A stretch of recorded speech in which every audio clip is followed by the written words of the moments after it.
O Show. This is the Big O Show. This is the Big O Show.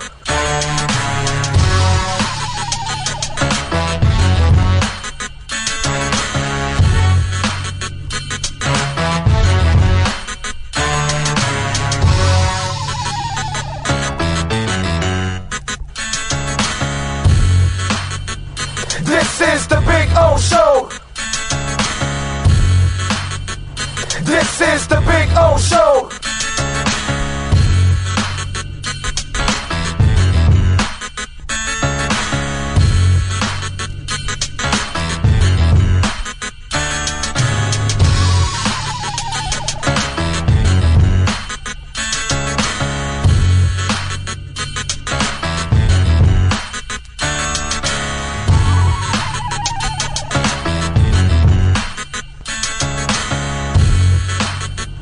This is the Big O Show.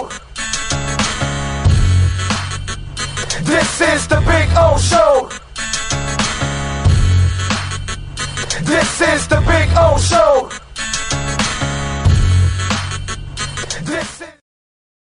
There's no need to drive around South Florida wasting valuable time looking for a new or certified pre-owned Acura. Go to the #1 volume sales dealership in the Southeast United States. Craig Zinn's Acura of Pembroke Pines. Purchase with pace and space in a dealership tailored to your needs. From home buying to providing that personal touch. Contact the 2020 Satisfaction Award winner Craig Zinn's Acura of Pembroke Pines. 888-776-5123. That's 888-776-5123. Or visit them at 15601 Pines Boulevard in Pembroke Pines.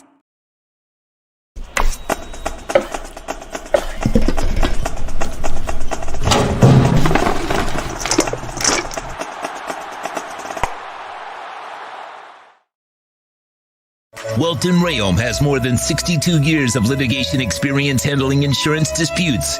They're committed to resolving even the toughest insurance claims quickly. Call them for a free consultation. 954-966-4646. At Welton Rayom, they don't get paid unless you win. Property damage claims to your home, business, or condo as a result of a hurricane. Welton Rayom can help. Water, mold, fire, smoke damage, Welton Rayom can help. Call 954-966-4646. If you're a Miami sports fan, then there's only one store to go to, and that's Caneswear at Miami Fanwear in Davie. They're your one-stop shop for all your inner Miami CFs, Canes, Dolphins, Panthers, and Marlins merchandise. They have hats, t-shirts, game day jerseys, and so much more. Located at 2511 South University Drive in Davie, and open 24/7 online at caneswear.com or innermiamiwear.com. Call them at 954-835-5597. Caneswear, the spot where Inner Miami and all Miami sports fans shop. Oh, I think I know what this is. Houston, we have a package. Hello? No matter where you are, the Sloman Shield home security system guards your home. With next-gen perimeter protection, 24/7 monitoring, and interior motion sensing. And right now, get a free Sloman Shield security system and doorbell camera, all professionally installed, for free. Shield your world, the Sloman Shield. When you move, you need a reliable company led by passionate folks, eager to assist its customers during a transitional process that needs to be smooth. Call Essential Moving Experts at 844-368-5750 for all your local and long-distance moving needs. You can rely on Essential Moving Experts. Mention the Big O Show and get $150 off. Family owned and operated, they offer free 30-day storage, full-service moving, fully licensed, bonded, and insured. Moving was never so easy. EssentialMovingExperts.com. For over 16 years, EJDconstruction.com has provided South Florida residents quality craftsmanship, accurate project management, and exceptional service. That's why EJDconstruction.com is an A-rated member of Angie's List and the Better Business Bureau. When you're looking for the right custom home builder for additions or home remodeling, please call my friend Eric at 305-433-4843. That's 305-433-4843 for EJDconstruction.com.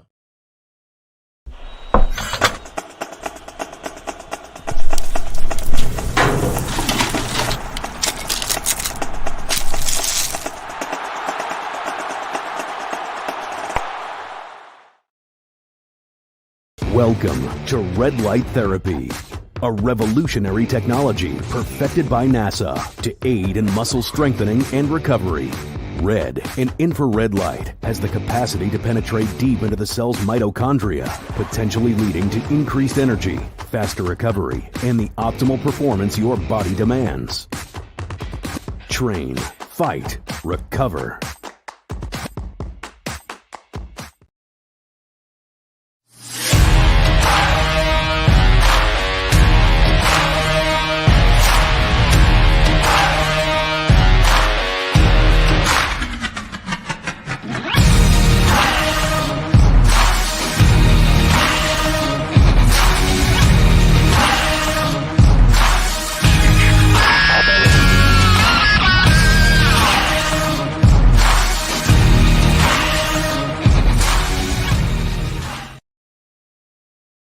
Statements or beliefs expressed on the following program by the host, guests, or callers are not necessarily the opinions of FantasyXS.com, Media Group Inc., ownership, management, sponsors, or website.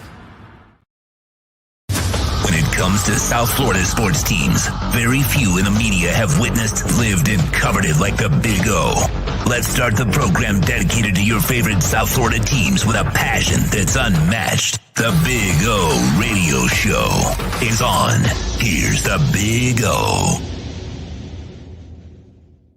Sir, we are ready to rock and roll on a beautiful Tuesday. I hope it's beautiful wherever you're at. I mean, it's always a blessed day when we get to open our eyes again and enjoy another day here. And we are again rocking and rolling on the platform. Yep, we got, of course, the one and only Sean Stanley mastering this program. Damn, Jose, you didn't waste any time with a super chat already. So we got it going on. We got a lot of things going on. Looks like the markets are starting to move a little bit this morning, so not bad.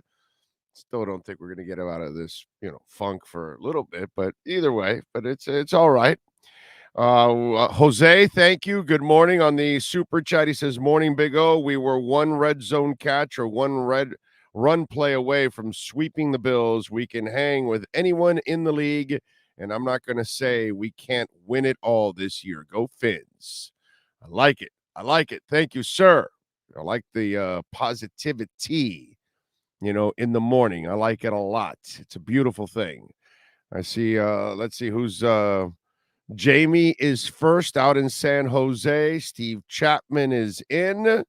Says back on track this week after what we saw last week. There's no reason why the Dolphins couldn't beat both Buffalo and KC on the road. They can hang with them, which is, exactly, what Jose was saying. So it's all good. Gus 1388, Isaiah, Jay, Tommy's in, Cap for Life, Lisa Rose is in from the frozen tundra of Western New York, that is. Brian Walters is in. Rosendo says, good morning, Big O Nation. Tuesday morning is a time to reflect, your time to deliver words of passion that speak to the new roads ahead, where each day represents a fresh start to a positive influence. Amen to that. Thank you, Rosendo. Appreciate you, my brother. Any news about Jeff Wilson? It's Tuesday. We're early in the week. Tommy, they're off today. Just we'll relax right now. We got a couple days left. Once we roll around to Thursday and Friday, we'll get a better feel for Jeff Wilson if he's going to be available. And hip is kind of a touchy thing because obviously it's a physical sport. Brian Walters is in, and he does remind everybody to smash that like button. Very important, man. Very important, you know. And right as you get in, see, it's nice, fresh in the morning.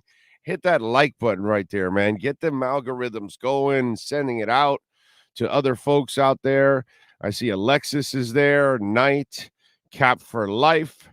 Sticking to the positive theme, I switched to the fiber pasta last week. I've lost 4 pounds in 6 days. There you go. Good for you, man. Nice. Lord knows I need to lose a crap ton of weight myself. Lofi is in. Says, man, watching commercials for Big O, not sure what kind of revenue you get from ads. What you were watching. It's kind of the idea, right? You know. Anyway, we got to get something going to warm up the so it gets out there so people know, and it sends. What we're doing is we always start several minutes ahead because then it sends out the notifications. So if you have a notification bell, you hit it whenever we go live or Sean cuts a video and posts it, you get a notification that, hey, the platform is live. So that's what we do. So during that time, obviously we've got our sponsors, and it's a great time to kind of check out the sponsor. Plus, dude, the Cutter's Edge commercial alone should just get you like jacked up in the morning. Like, you should look forward to that just one commercial out of all of them. You know what I mean? They all kick ass. I mean, the damn walk-ons one is just getting me hungry. You know what I'm saying? The Slomans one's entertaining, not the TV. So, you can have some fun while you're doing it. And, of course, visit our Larmo and the great people at Sloman's Home Shield, protecting Americans for over 100 years. And by the way, I forgot to tell you guys, since we are in 14 different states, especially like Lisa, you got to pay for heating oil, right? Call Sloman's. All right, that's a proud sponsor of ours. 1-866-OIL-DEAL. Ask them how much is their heating oil compared to what you're paying. Maybe you're going to save money. Fixed price too, also. 1-866-OIL-DEAL. So if you're freezing your ass off or you're unhappy with the current company you're using with your heating oil, you think you're paying too much, I bet if you call Sloman's, you might save yourself a little money. Tell them the Big O sent you. 14 different states. Binance surviving. Binance is going to survive. They were at $69 billion. This entire run, they had $15 billion taken off, and they're at $54 billion, and they haven't flinched. You know what they did? They went and bought 2, not 1, not 2 cryptocurrency exchanges. They bought Voyager, and they bought another one in Asia. I don't know the name because it's something popular over there. We don't use it here. But for Voyager customers that got screwed, now you're going to get a break. You're going to be able to get to either 50 or 70% back of your money. So that's a good thing. And then I don't know about the other exchange or if they were in trouble or anything, but that's how strong they are. They purchased. They're fine. They're not. Nothing's wrong with Binance. I mean, think about this, Lofi. When FTX went down, we're talking about a company that had around $5 billion total in assets. And once they had a bank run, they were done. These guys had a bank run, billions and billions, and they were like, yeah, go ahead. CZ keeps telling everybody, you all can take all your money out and we'll be fine. Why? Because that money is separate. He didn't do what FTX did. They never touched the funds from the customers. So he's had this bank run, and people have been taking out billions, and he's not even flinching one bit. In fact, he's expanding. So yeah, Binance is they must be legit. I mean, you don't survive a $15 billion bank run and not flinch, and you go out and buy 2 cryptocurrency exchanges. In fact, things are really positive for the problem with what goes on out there, right? It's a lot of FUD. It's called fear, uncertainty, and doubt, right? That's what we call it. And the problem is that what people don't understand is the problem in crypto has been the exchanges and the DeFi and CeFis. So basically, your banks and your investment firms in the regular talk, and that's where people don't understand that has nothing to do with crypto. And I'll give you an example, Lofi and everybody else that's out there, just in case. So, just to kind of enlighten you on what the hell's going on. Okay, this is Visa. Visa. Okay, I want you to look at what's going on with Visa now. Visa is proposing. All right, let's do this. Visa is proposing to bring Ethereum users one step closer to being their own bank. Okay. Credit card giant Visa released a proposal that would let owners of the cryptocurrency set up automatic payments directly from their own self-custodial wallets, a proposal that would not only require banks or other centralized entities to be a part of the picture.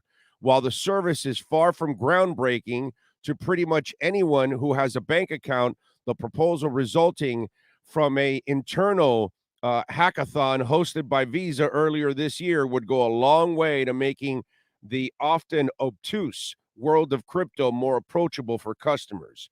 Coming at a time with more than $2 trillion has been wiped out of the cryptocurrency market value and following numerous high-profile bankruptcies of centralized exchanges and lenders, the proposed is the latest of a number of promising efforts to align digital assets with early proponents' visions of banking systems, shores of layers for fee-grabbing intermediaries.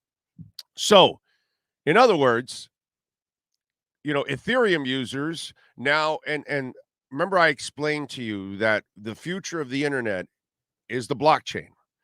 And the blockchain is going to be cities. These cities will have all the businesses involved. So Visa is going to be inside Ethereum.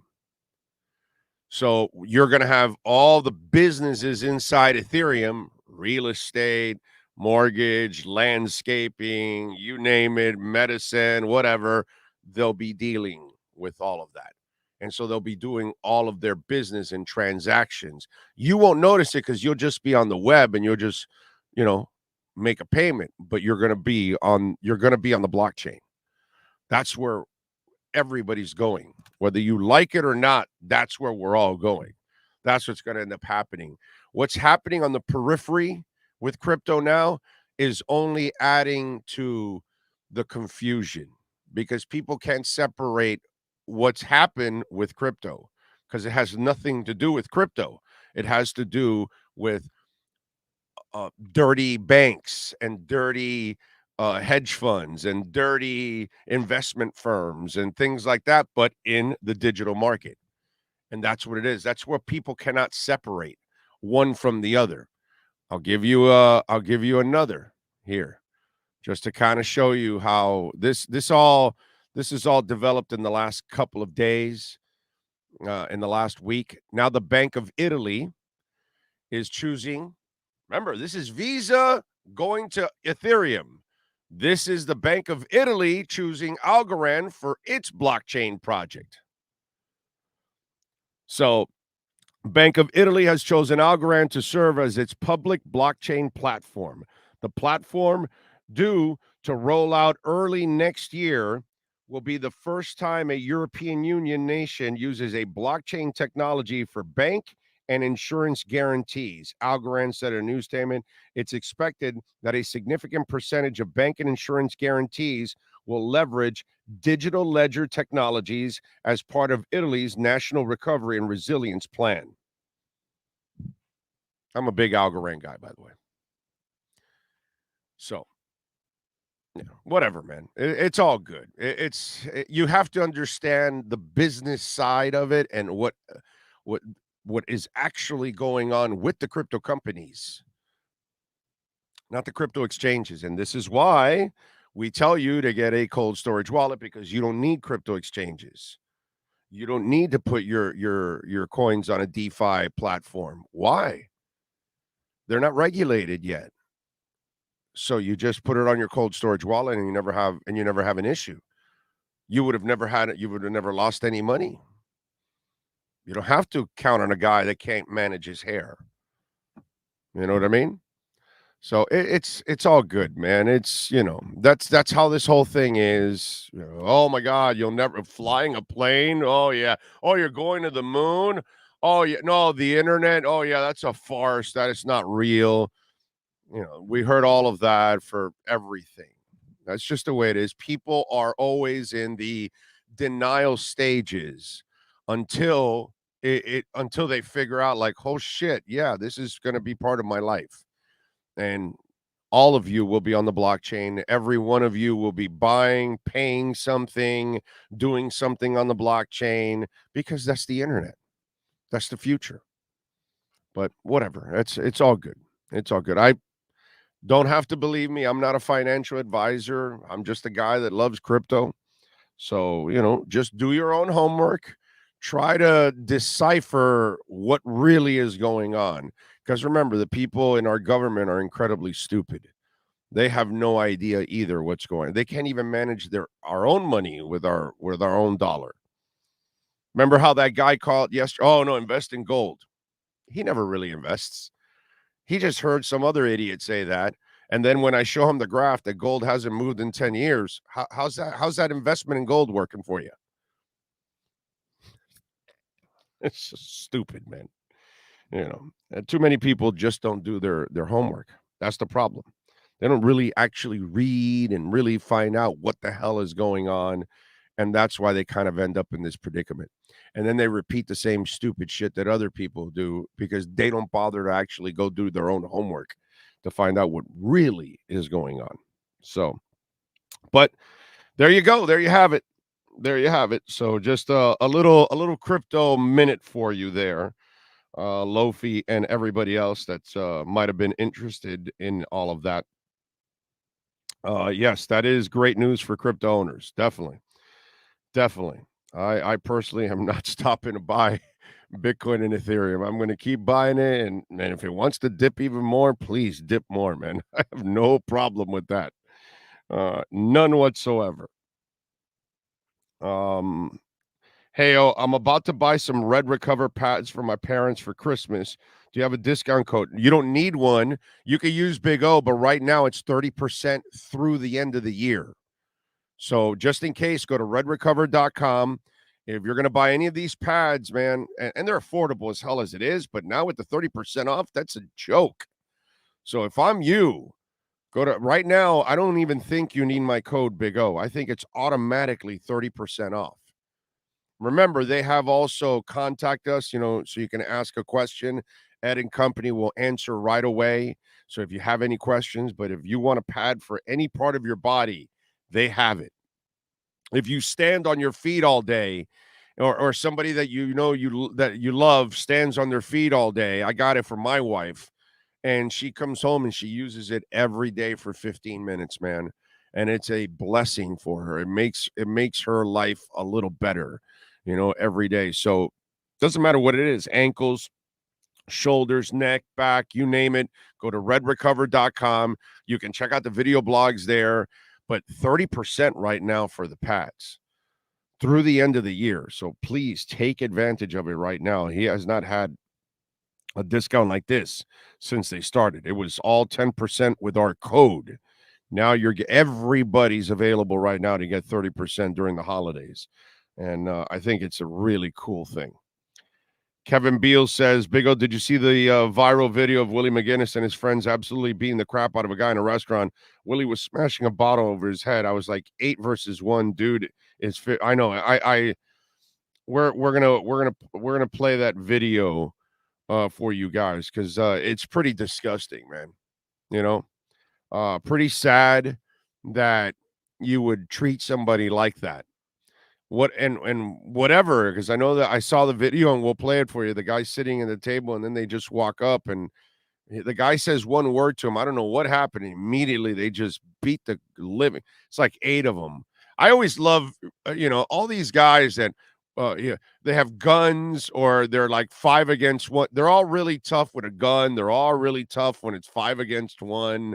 You know what I mean? It's just, it's one of the most gutless things that there is in the world.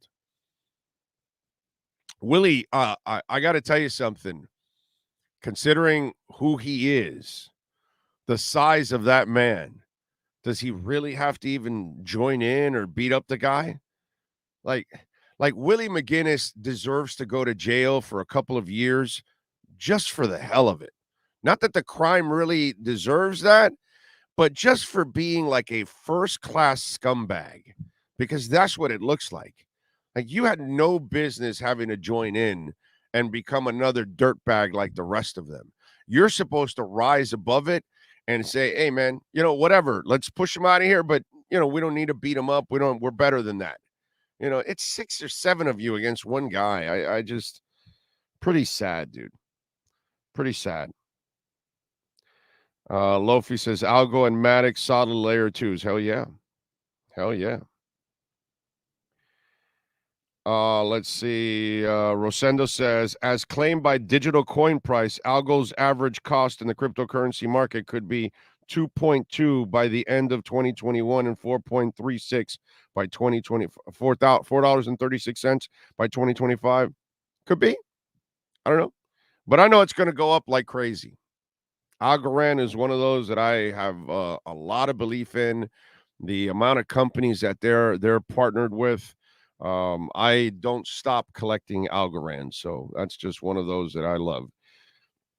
Cryptocurrency is complicated for many, as you say. They don't take the time to study it. Yeah, that's the problem. And then the stupid say stupid things, and then the ones that don't do their homework repeat the stupid things. You know what I mean? And so that's the problem. And since it's so intimidating, people don't take the time to really find out. So they repeat what one other lazy idiot, says, because there's not, Bitcoin has not been hacked. Ethereum has not failed anywhere. Okay. They're not multiplying, this currency or that. No, they're not doing any of that. They're not splitting it in half. In other words, nothing's happening to any of the currencies. None of the companies have gone under.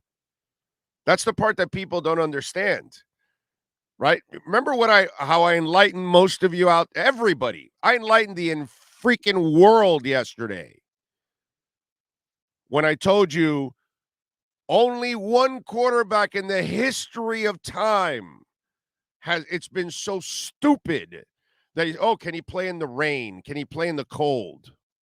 That's never been done for any quarterback except one guy. Same thing here.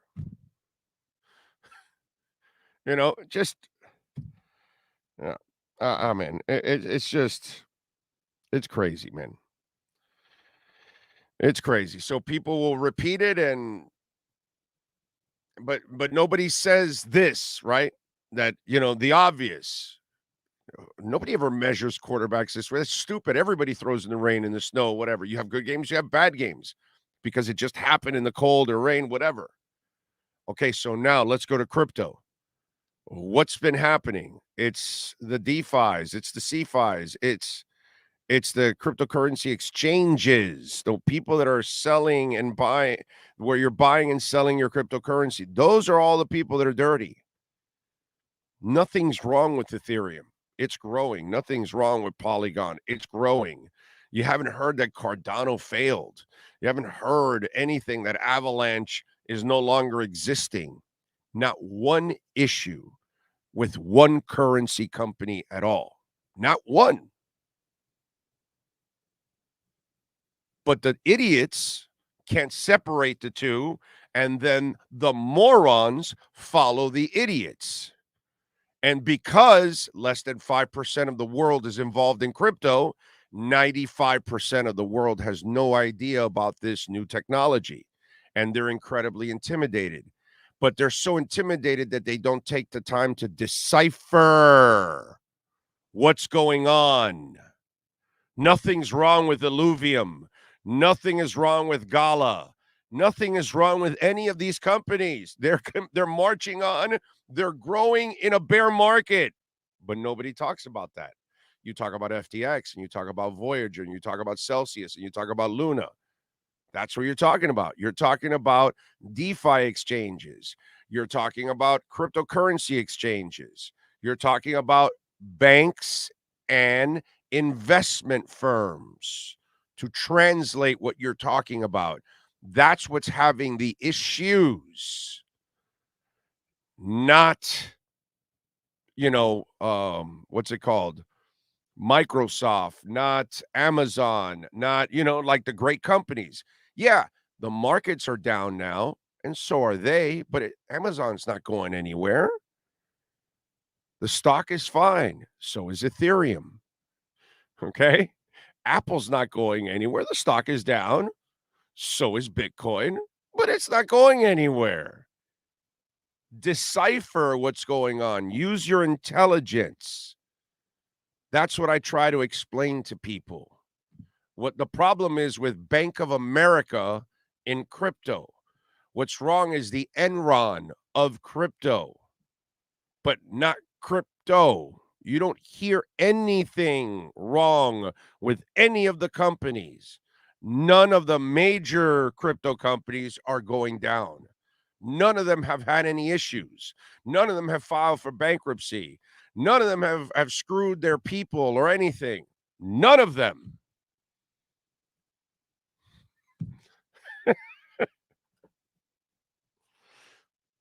Whatever, man. Believe whatever you want to believe, and we won't fly to the moon, and we won't have the internet, and cell phones will never work, and and so on and so on and so on, and this will be the same shit as all that other stuff. And in 10 years from now, you're going to remember all the shit that I said for the last 2 years, and you're going to go, wow, that son of a bitch was right. That's it. But that's fine. Whatever. It's all good. No, it's a Ponzi scheme.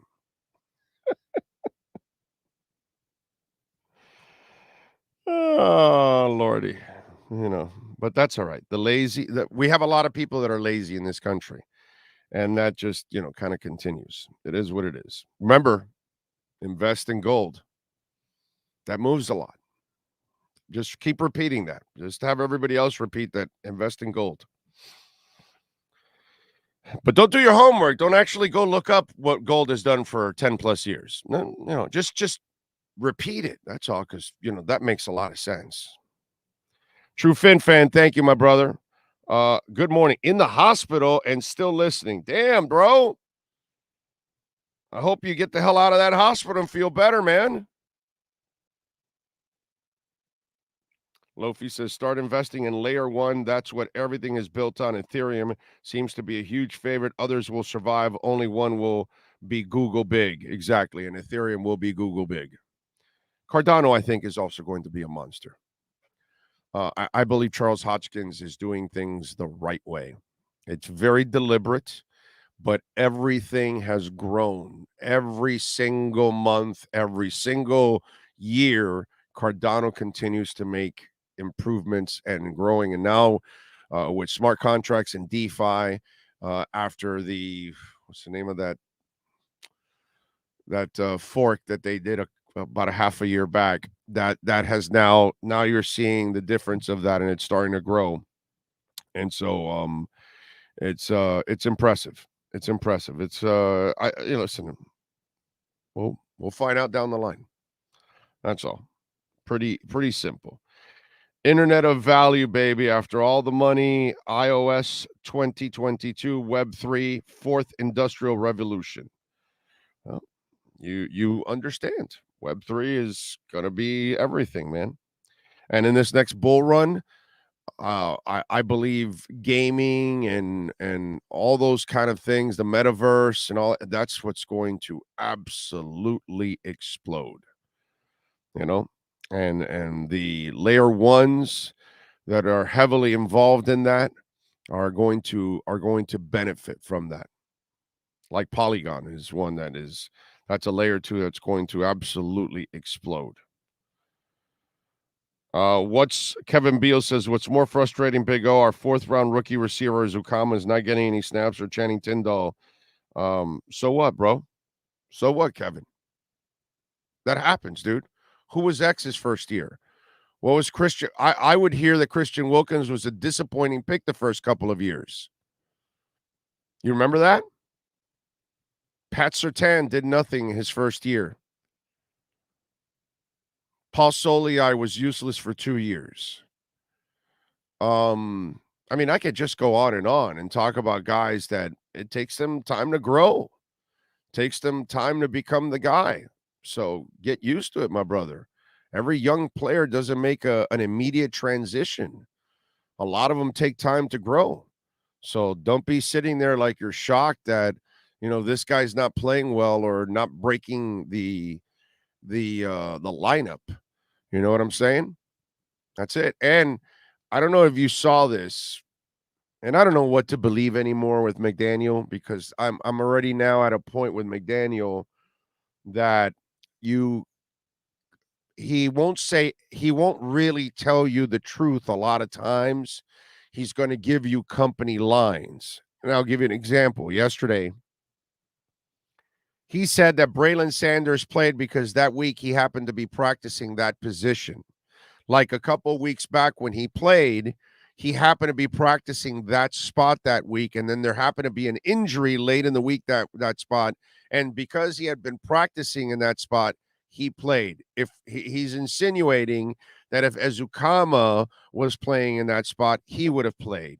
But see, that's McDaniel being the psychological genius that he is. So since it's almost hard to be honest with people nowadays because they're so effing fragile, that he's telling you this because, oh, well, if Ezukama would have been practicing that week in that spot, we would have activated him. And that's to give Ezukama a little positive vibe so he could keep his head in the game, because obviously he's fallen behind Braylon Sanders, because Braylon Sanders has already played in front of him twice. Not one, two. So now it's happened twice, but he throws that psychological line, which then in turn, the cynical one in me, 33 years in, says, bullshit. Yeah, Sean, what you got for me? No, I was also going to say Joe Shad had tweeted out yesterday that Eric Ezukama hadn't heard a huddle call in college. So there's an example of the change from college to the NFL. He's not used to getting the call. So there's another on top of, everything else. Yeah. You seen that video floating around of Chris Sims? And because, Chris Sims has been such a D-bag with Tua. And so people now are finding shit on Chris Sims. And there's this video of him where he can't get a huddle call right. And John Gruden has to correct him literally 5 or 6 times because he cannot make the right call to the guys in the huddle because he's confused himself. That's the quarterback. It's funny, right? This guy picks on Tua, and this mother effer can't even call a play. Forget about run the play or actually execute the play. My man can't even memorize the effing play.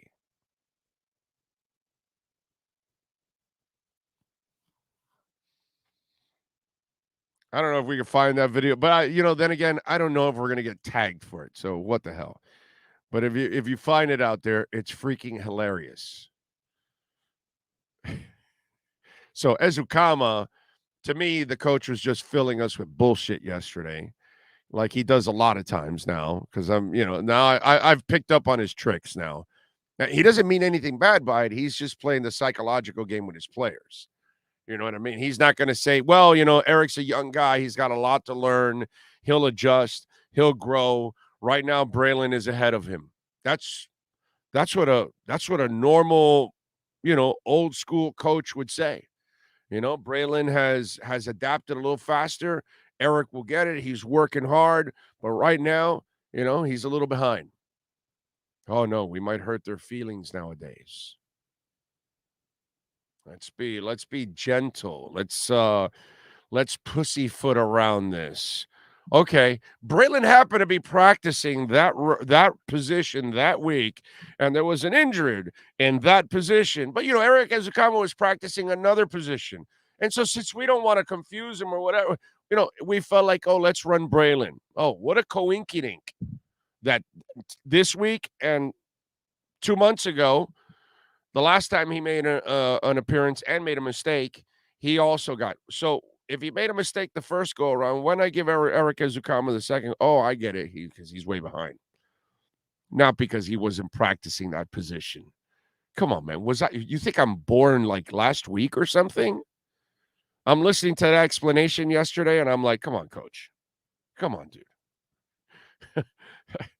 Are your players that stupid to believe that shit too?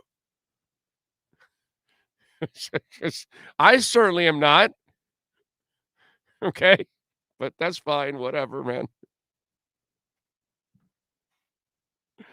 So that was the that was the psychological ploy that McDaniel uses for his players to kind of coddle the whole situation all the time. So it's too funny. Jamie says, no, Big O, I don't agree. People will still say, wow, nobody ever told me about crypto. I wish somebody had told me about it. No accountability anymore. Already someone else's fault. That's true. That's true. But there'll be some. There'll be some. There'll be some. I know personally for myself, I was a doubter of the internet, and I did not take advantage of some of the .com stuff that I could have taken advantage of back in the day, and I screwed up. And so I'm not going to miss out on this go around. So, but that's just me. Do your own homework, be your own person, read up, study, and then do whatever you feel is right for you. I know I'm doing, and I know I'm doing what I feel is right for me and my family. Big O still on the Tua bandwagon. LOL, Hawaiian Punch ain't the guy. He's 5'5" on stilts. Like Mad Dog says, I like my QBs like my steaks. Big, we picked the wrong horse. Okay, bro. I mean, that's fine. That's the way you think. Your Neanderthal way of thinking. You can go ahead, I love you, my brother, but he was big on Chad Henne. Big arm and all that stuff. And, so how's the big arm working for Jeff George, my brother? How'd the big arm, the big strapper work for Vince Young? Just checking. I was just wondering. All these big arms and all that stuff. Cam Newton had a big arm and all that. Still couldn't figure out how to play the quarterback position. It's all good, my brother. That's fine.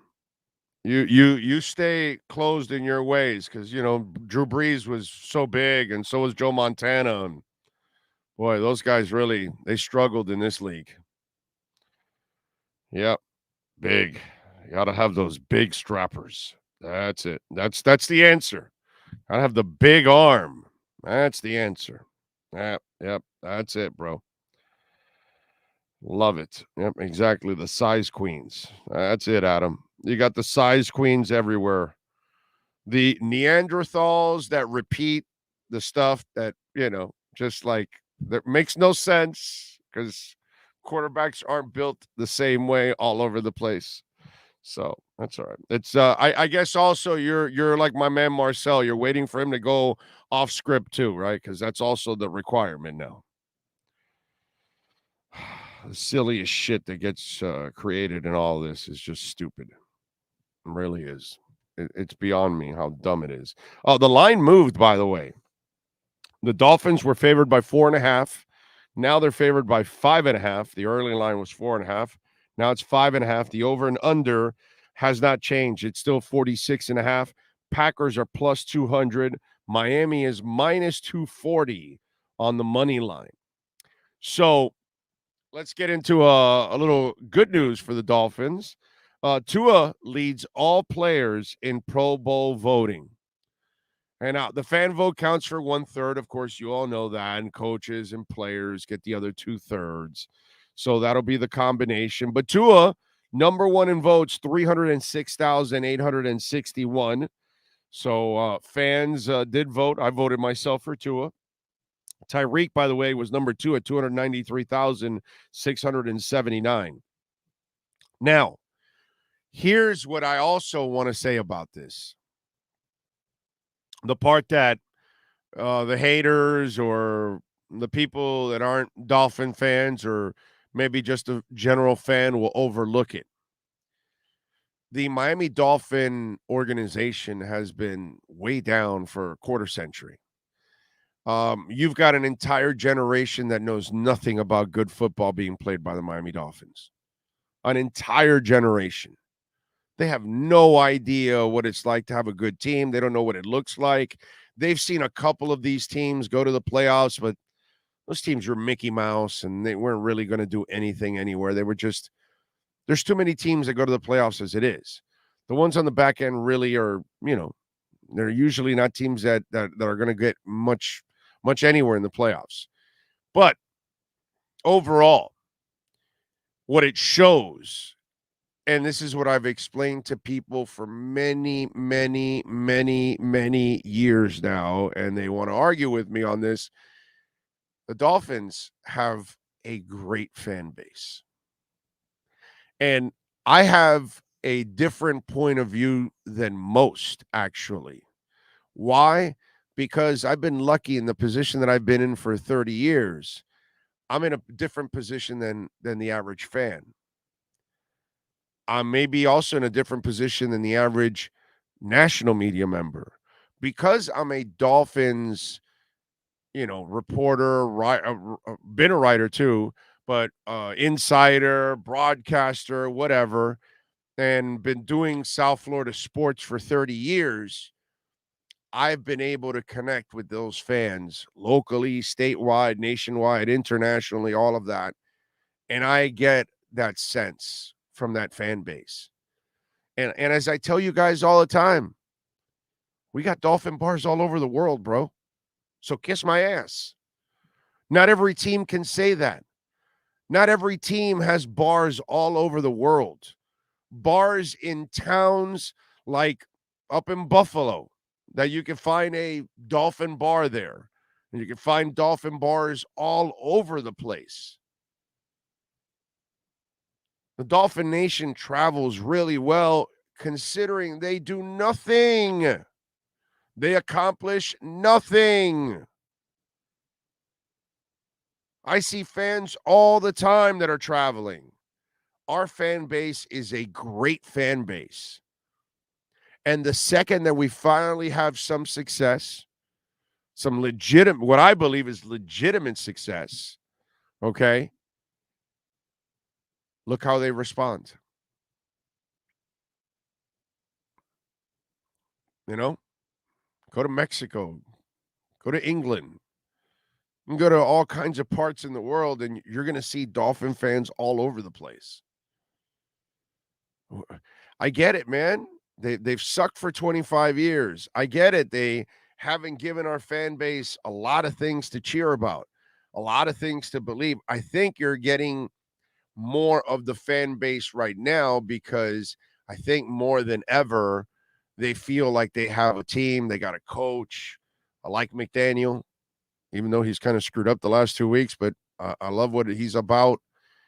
And I think with Tua, they have the best quarterback they've ever had since Marino. Nobody will ever be Marino, but shit, dude, Tua's way better than anything you've ever had here outside of Marino. With Tua, you could easily win a Super Bowl. Easily win a Super Bowl. And look how they've responded by voting. And look, the votes, I'm glad. That's for the national media, for them to find out what I already know about our great fan base. That's what I'm glad. That now the national media and writers all over and whatever, they're going to see that and go, holy shit. And that's because the Dolphin fan base is incredibly strong. And when you've got Dolphin bars in the Middle East, I don't know how many NFL teams can say that. I mean, they're loved. The Dolphin is loved all over the world. I'm sure my Kiwi friends out there in New Zealand, I bet we could find a Miami Dolphins bar in New Zealand. And by the way, if there is one, I'm going to go visit Nature Bee and that Dolphins bar. So that to me is when I saw the voting, sure, I was happy for Tua because obviously I'm a Tua guy. So I'm super happy for Tua. And it's nice to see where we were for the last 2 years fighting for this guy and, trying to tell people, hey, crypto's going to work out. Tua's going to work out, for a couple of years. And finally to see, it pay off. It's nice to see that people can see what I think he is, and he's just scratching the surface. He's going to get better, and he's going to bring a lot of enjoyment to I mean, he already has, but I think he's going to bring a lot of enjoyment to Dolphin fans. And listen, he's also one of the easiest guys to root for in the history of football. I mean, if you don't pull for Tua Tagovailoa, then something wrong with you, dude. There's something absolutely wrong with you. You know what I'm saying? You're a good dude. Hey, let me tell you something. The guy he played this week, I know that we got to hate Buffalo and all that stuff, but man, do I have great respect for Josh Allen. As a player and as a human being, all the things that he does off the field, all the charitable stuff he does, and how much he raises money for for some charities and stuff. That's a really good human being, bro. That's a really good dude, bro. It's impressive to see how Josh Allen carries himself. Okay, forget about the Bills. I know, and yeah, I want Tua to beat Josh Allen's ass every single time he plays him, but he's also a very likable dude. Very likable dude. Losing or winning, he carries himself the same way, goes to, meet Tua and both games, and Tua the same way. Tua carried himself with class in the loss and in the win, really cool. Really cool. Those are two really good dudes, man. Zach Wilson looks like obviously, a spoiled brat. That's kind of what he looks like. And Mac Jones looks like a good dude. He looks like I just don't think he's that good. That's what I think with Mac. That's the problem with Mac. I think he's kind of limited. People talk about Tua. I think Mac's more limited as a passer, actually, when it's all said and done. And it comes from here, actually, not the physicality. It's a problem that people don't understand, that there's a give and take. You only need so much arm, but you need all of this. If you don't have all of this, you can have all the arm, and it won't matter. If you can't read defenses, if you can't anticipate, if your hand-eye coordination can't meet for ball placement and your anticipatory skills, and that's also going to hurt you. So it's kind of a thing, a give and take, and but as a human being, how do you not root for Tua? And it's really, really cool to see the Dolphin fan base respond the way they did in the voting, man. Like what I saw. So to me, that was what I read into Tua getting the 306,861 votes. All right, 855-912-1056 is the Welt and Rayom text line. That's 855-912-1056. Remember, if your business wants to be a part of our platform, great way to get new customers, of course, new clients to your business. And, of course, when we talk about branding, man, locally here in South Florida, statewide, national, international, our platform is reaching all levels. So it doesn't matter what level your business is at. If it's an international business, if it's a national business, if it's statewide, if it's locally here in South Florida, we reach all of those audiences on the Big O radio show platform. If you want to be a part of it, reach out to our business line.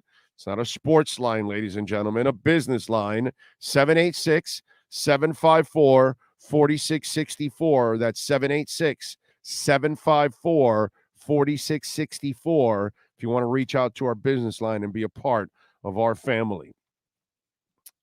All right, let me see what we got on the and remember, you can make a donation through Cash App or Venmo at Cash Big O Show. That is Cash Big O Show. I was never fooled thinking we would be in Super Bowl this year. I always have said this year was our rude introduction to the haters and the league. It's next year on, guys. You're probably right, because that defense needs to get healthy, and they need to add another piece or two to it. That's for sure. And get healthy on that O-line. Let's see. I agree. I don't think Mac is as good as Tua, but Mac is damn good QB, just bad coaching. I think he can be a decent QB. The entire Byron Jones saga and messaging annoys me, from being expected to suit up in week 1 to the reality that this guy will never see the field in 2022. Something has gone wrong, disconnect. Well, I already told you what happened. In his rehab, he's had a few setbacks, and in those setbacks, I told you what kind of a person I'm told he is. I'm told he's like that dude that will not go out there if he's not 100%. So even if he was somewhat healthy and good enough to go out there, he's not that dude. And for whatever reason, he ain't playing. I thought he would. I got to tell you, I thought he would at least try to get a couple games in to help him out for the offseason. But I guess he's made enough money that he doesn't care.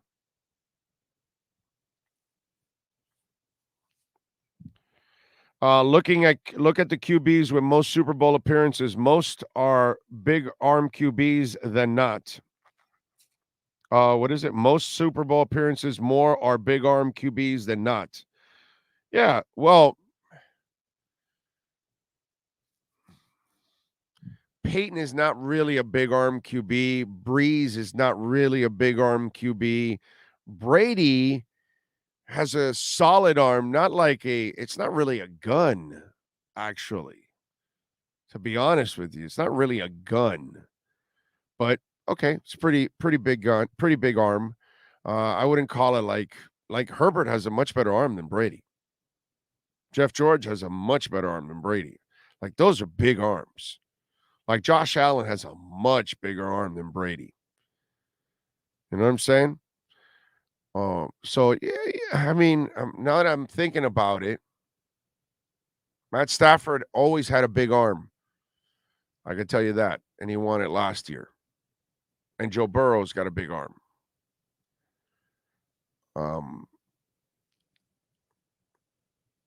I think it just, Montana did not have a big arm. So, I mean, but you could count a lot of quarterbacks that don't have big arms, and they have one. So you do have your Trent Dilfer didn't have a big arm, and you won. That won with him. Brad Johnson didn't have a big arm, and he won. Man, there's a lot of them without big arms that have won, actually. Now I'm thinking about it. Lexkey, I'm from New Zealand. I can confirm there are dolphin bars in New Zealand and Australia. Get the hell out of here. For real? Well, you gotta find out for me. Okay. You got is Auckland, right? Is that the major city? Is that is that the capital of New Zealand? Is it in Auckland? Is it in the capital? Because I'm telling you, that's kind of that's got to be a trip for me. Go visit Nature B and do a show from a dolphin bar in New Zealand. You got to give me the name. We got to hook up here. We got to talk to the people in New Zealand, dude. This is important. Clean green New Zealand, baby. Nature B. Nature B is for me. Right there.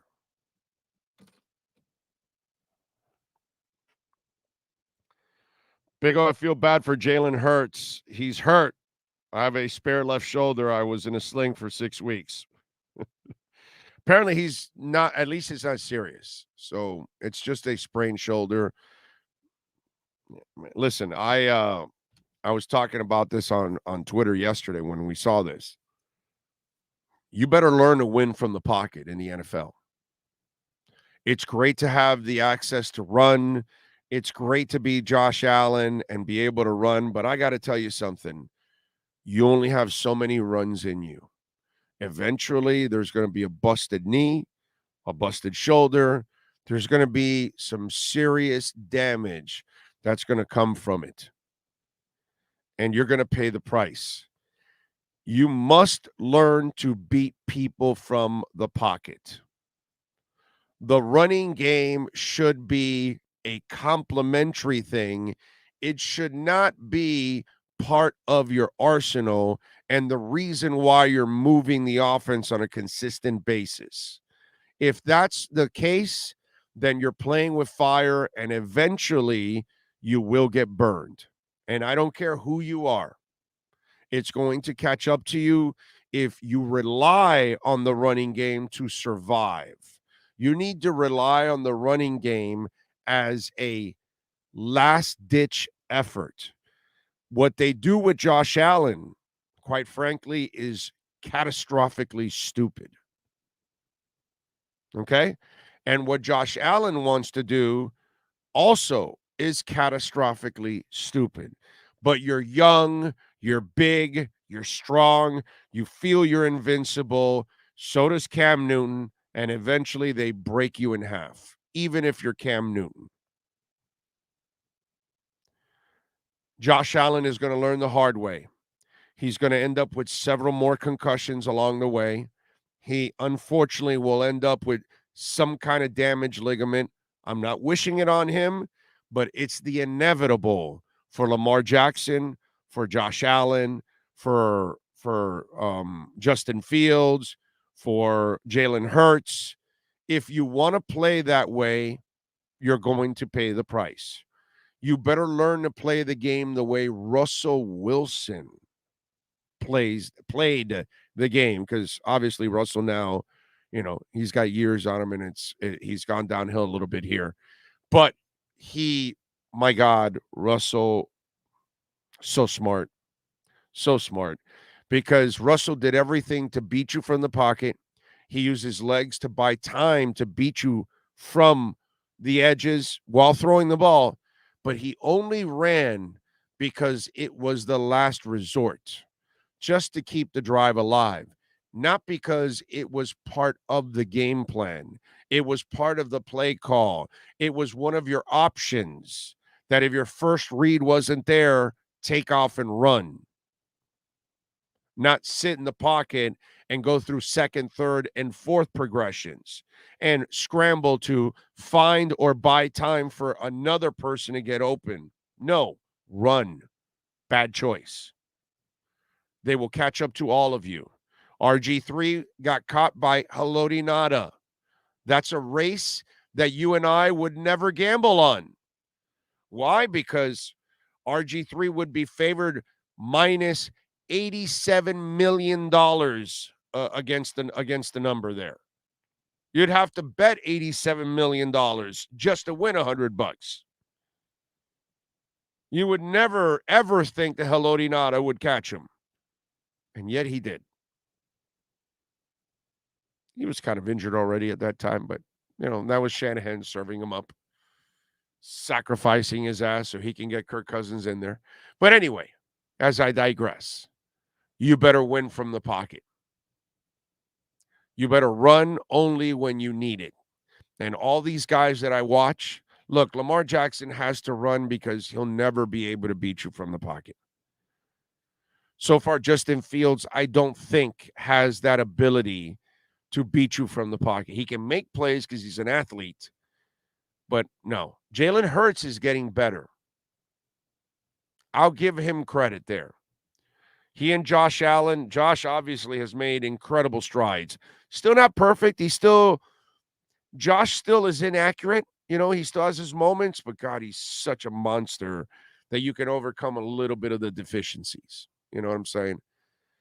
But Jalen Hurts, to his credit, bro, I gotta give him love. He is dropping some dimes at times. You know, he'll have his mistakes. This week he had two interceptions, I believe.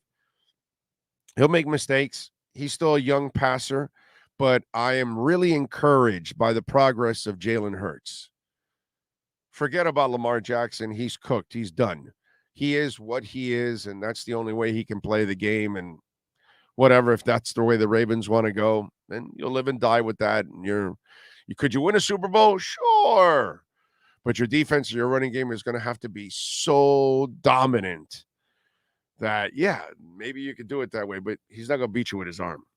You know, he'll make a throw or two to win and help you out, but he's not going to sit there in the pocket and play the game from there and win games from there. Nah, you'll just have to hope he's on from that pocket. Justin Fields is another one. I'm not convinced yet that Justin Fields could even come close to beating you from the pocket yet. So I don't know if he has that Lamar Jackson deal with him. If he does, then, you know, eventually he won't go anywhere either in this league. But Hurts, I do give him credit. He's going down the path of Josh Allen. Because Josh, boy, he was bad, bro. He was bad. He couldn't hit the side of a barn, and they straightened him out.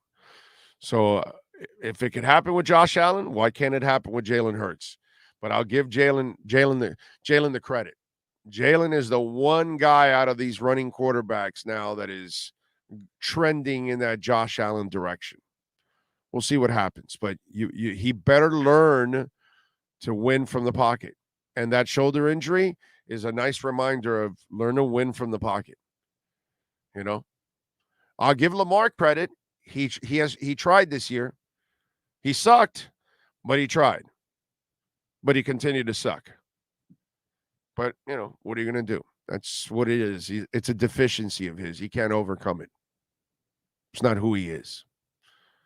You know, but if you don't learn to win from the pocket, you're going to pay a brutal price.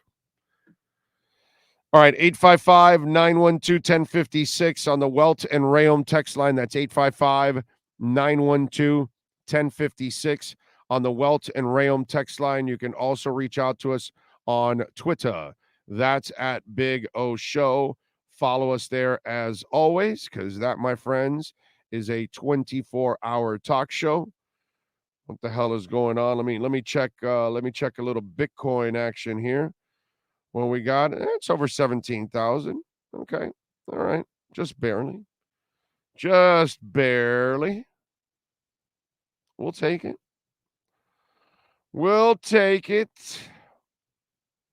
Let me see what else. Ethereum's up 3%. Up over 1,200. Okay. Very interesting.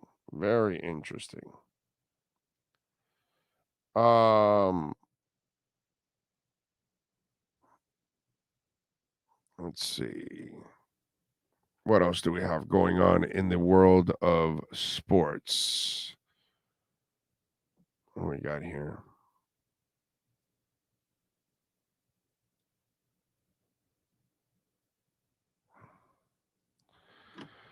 Well, all right. Let me see. I think Lamar can be straightened out based on the system he ran in college. He's improved every year. Now we get a coach running his wheels off. That's all he can do, Lofi.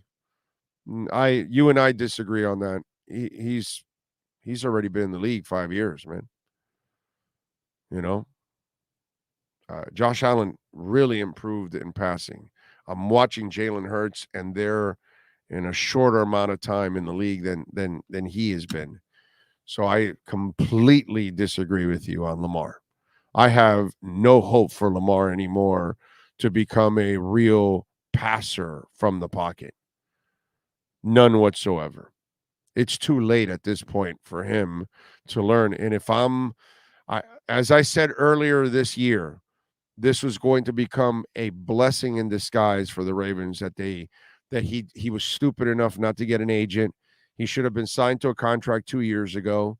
Should have taken the money then when he had that MVP year. They gladly would have given him the money and he would have been locked in. Now the Ravens have had a full opportunity of 5 years to watch him and watch his limitations and how he cannot do anything in the playoffs, because once you shut the run down, then it requires his arm to beat you, and he's not that passer. And it's the reverse, but it's the same with Ryan Tannehill. Once you shut down Derrick Henry, then you force him to beat you with his arm, and he can't do that. And that's because it can't compute in his brain. And it doesn't also in Lamar. Doesn't compute in their brains. They have one read, and once you take them off script, they're done. And Lamar only has one thing he can do off script: run, which is fantastic because he runs like the wind.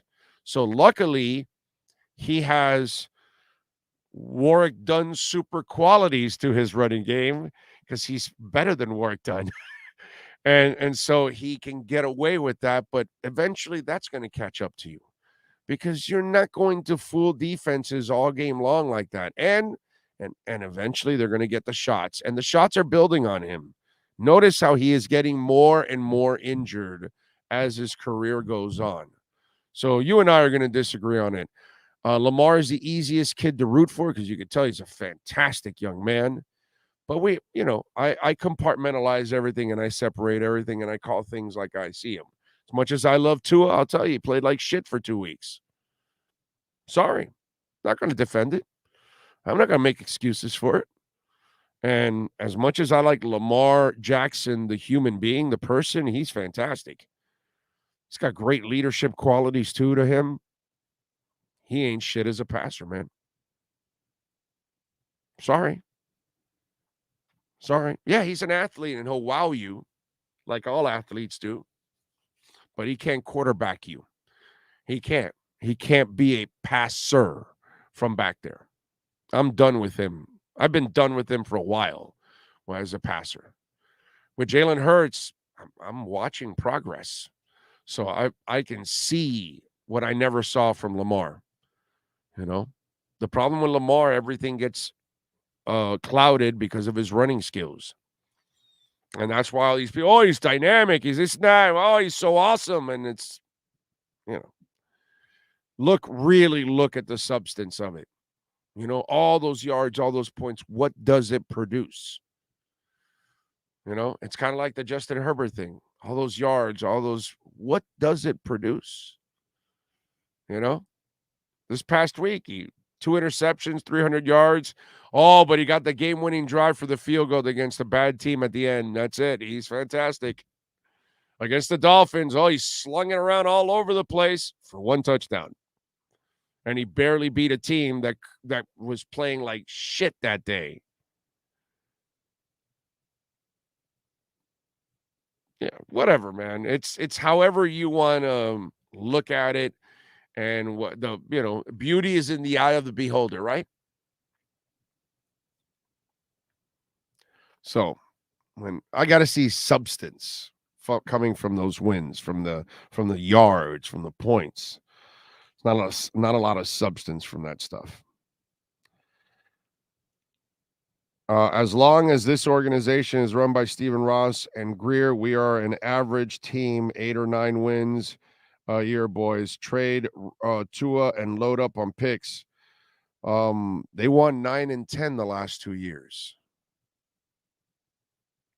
So they got to 10, and they got a chance to get to 10 again this year. Maybe even 11. Not sure. So But that's all right.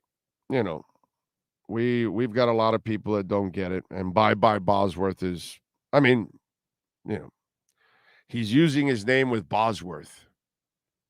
You know, if you want to associate with a loser, you know, what can I tell you?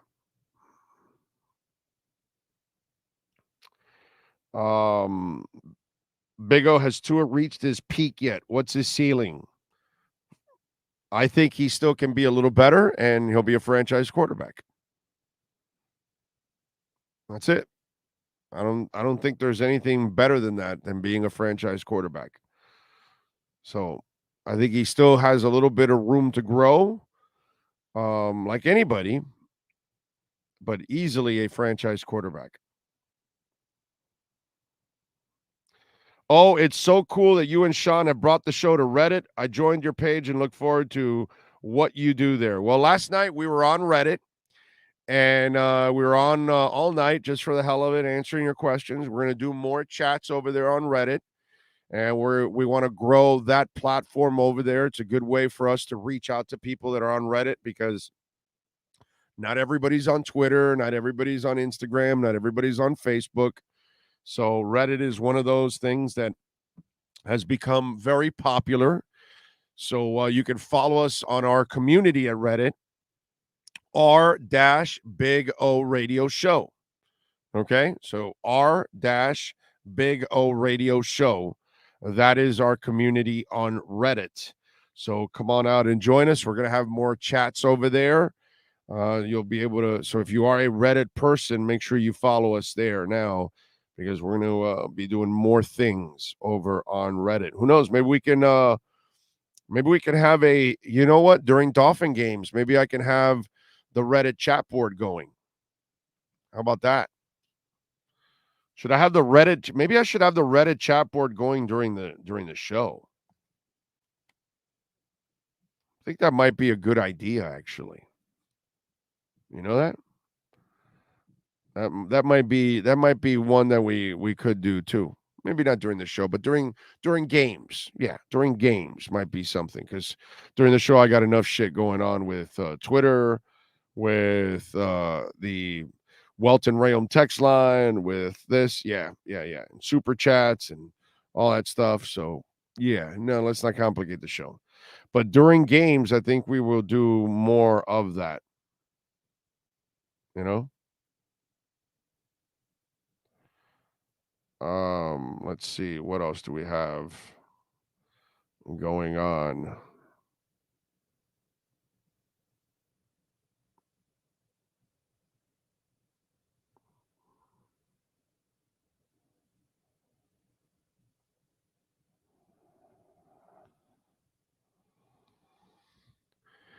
What else do we have going on here? This is why our fan base is a joke. People just complain, can't enjoy winning. Fans think Josh Allen falls of trees. How would you like to have spent number 2 pick on Zach Wilson or traded up for Lance? Yeah, no, listen, Brooklyn Rob, you got to understand. I think we have a great fan base overall, but idiots are loud. You got to understand that. And they're the minority. We've kind of had this conversation already. Okay? A couple times already, and I love using the Trumpies as, you know, the perfect example for all of this. They've always been the minority. Always. But they're loud. Okay? Always the minority. And by the way, they're a smaller and smaller minority every single time, but they're still loud as hell. So that's what I think. The Dolphin fans that you have complaining, I think they're the minority, because they're not going. The people don't go out of their way to praise, Rob. They go out of their way to complain, and complainers are loud. They're obvious. They stand out, because everybody in the restaurant's having a great time, and there's one dude that's complaining about his soup being cold, or he's got a hair, which, by the way, he or she's got a right to complain, but it's going to stand out like a turd in a punch bowl. And they're loud and they stand out, but they're not the majority. And I don't believe that the majority of our fan base dislikes Tua, or doesn't believe in Tua, or dislikes Mike McDaniel, or doesn't like Mike McDaniel, or doesn't believe in Mike McDaniel, or doesn't believe in the team right now, or is not enjoying the ride, or is questioning this or that. I think most of our fan base is super appreciative of where they're at right now, because they're really not in this position a lot. And I think of the progress that this team is finally making. They're building it in the right way. Are they perfect? No. McDaniel's got stuff to learn. Tua's got stuff to learn. Everybody's got stuff to learn. Robert Hunt's got stuff to learn, all of that. But I think most of our fan base, Rob, is appreciative of what's going on. I just think it's the minority, and they're loud. They're loud, they're obnoxious, and that's just kind of the way it is.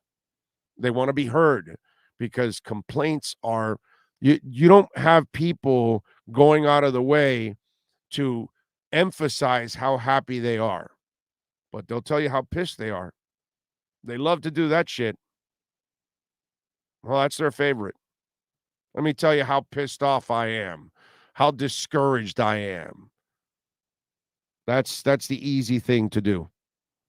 It's a lot harder to pull the waitress over and say, can you go tell that chef this is the best lobster I've ever had in my life?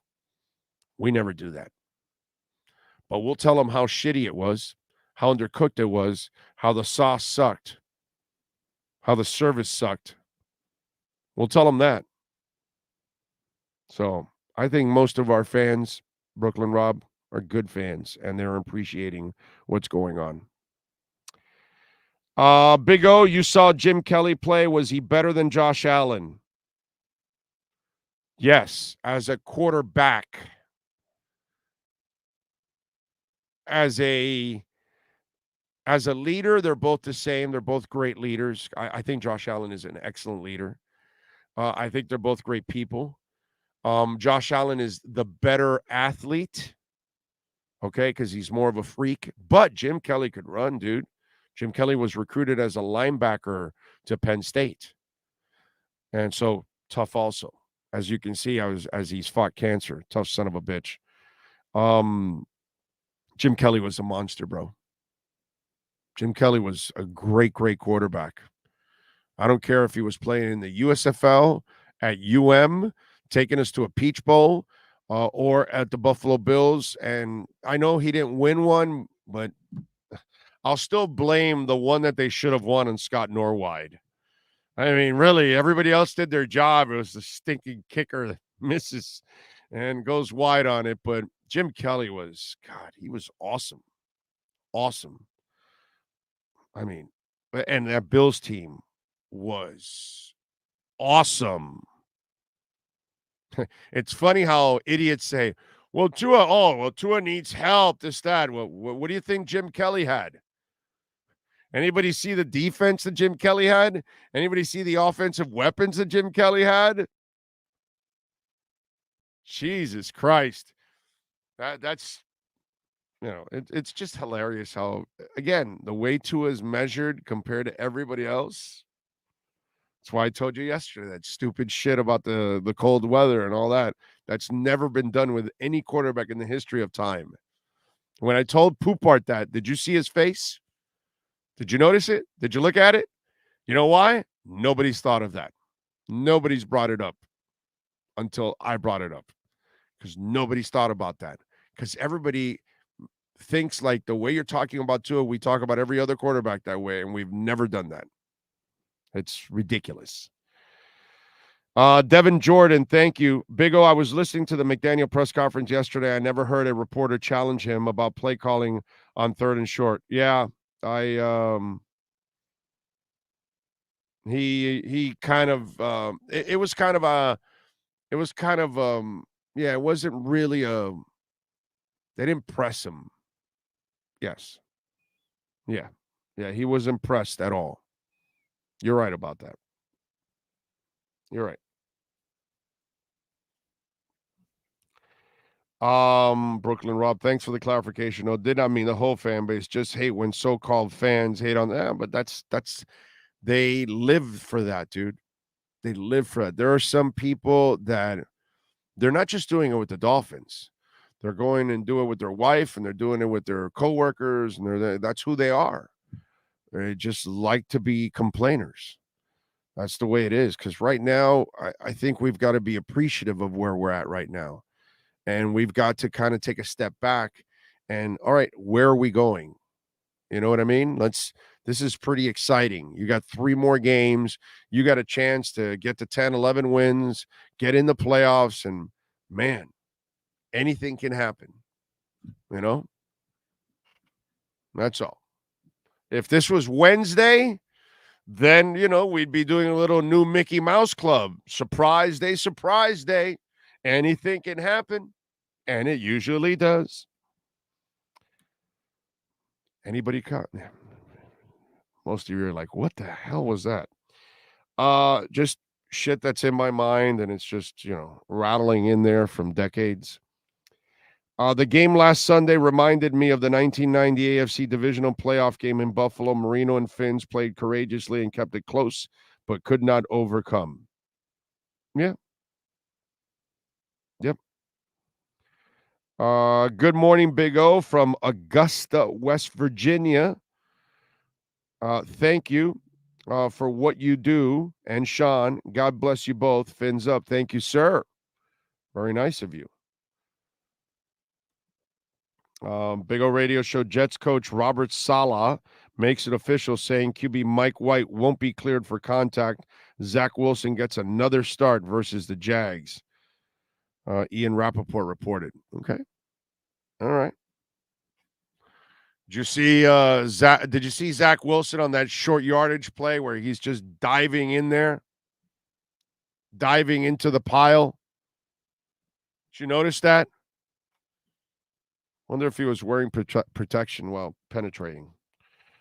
That's really the important part, since he's always MILF hunting. Did you know the Dolphins have 5 losses when players have eggs for breakfast? Very important not to have eggs for breakfast then. Let's stay away from that. If we win the Super Bowl, does Byron Jones get a ring? No, Paul. We can't give him a ring. Okay? I am going to petition to have that ring delivered to my house instead, because I've contributed more to the 2022-2023 Dolphin season than Byron Jones. So I'm going to say that ring goes to me, right? Because we're here every week. We're here every day, grinding. We're here post games, no matter how late the game is. We're here. We were up to like 1:40 on Saturday night doing our post game show. How long was that post game show, Sean? Did it get to even 3 hours? I don't even know. But it seemed like we were. Yeah, it did. Wow, we did do 3 hours. And 3 hours of our 3 hours isn't that Mickey Mouse shit that they do in local radio. That 3 hours is really an hour and a half, because they spend an hour and a half. They spend an hour and a half in commercials. Isn't it fun that you guys just sit there through 8-minute breaks and things like that? Doesn't that make a lot of sense? Right? By the way, Welton Rayom, we tell you about the Welton Rayom text line 855-912-1056. But let me tell you about the law firm. Okay, I got to tell you about the law firm because I've experienced it myself. Progressive Insurance tried to screw us. Okay? Yeah, I'll say it. I don't care if they don't want to become a sponsor here. I don't want you to become a sponsor here because I didn't like how you treated us. And so Progressive Insurance tried to screw us. And we had these kids thinking that they were fast and furious, and they ran their car in through the wall of our house and destroyed a bunch of crap. And their adjusters come, and this is why I tell you all the time, you can have homeowner property damage like I had, condo damage, business owner claims, commercial litigation, personal injury, before you even make that call to your insurance company, you need to call Welton Rayom. 954-966-4646, like some of our listeners are doing now. Why? Because these insurance companies have their own adjusters. They work for them, not for you. And they're looking in their best interest, not yours. Welton Rayom has their own adjusters. So their adjuster came and said, no. You're not offering 1/5 of what they really deserve. 1/5. That's what Progressive was offering us. Welton Rayom brought Progressive to their knees. In fact, the guy that was litigating against them got fired for how badly he mishandled that case and got smoked by Welton Rayom. The dude got fired. How about that? 954-966-4646, Dade, Broward, Palm Beach counties. You could call. Ask for Dan or Jeff. All right? You could do a consultation for free on the phone. You don't have to listen. If you're in Broward or you're in Dade or you're in Palm Beach, just call. You know, you may not have to go there until you got to pick up a check.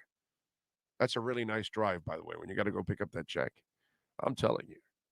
And when you know you stuck it to the insurance company, that is awesome. You got bankruptcy issues, call Welton Rayom, okay?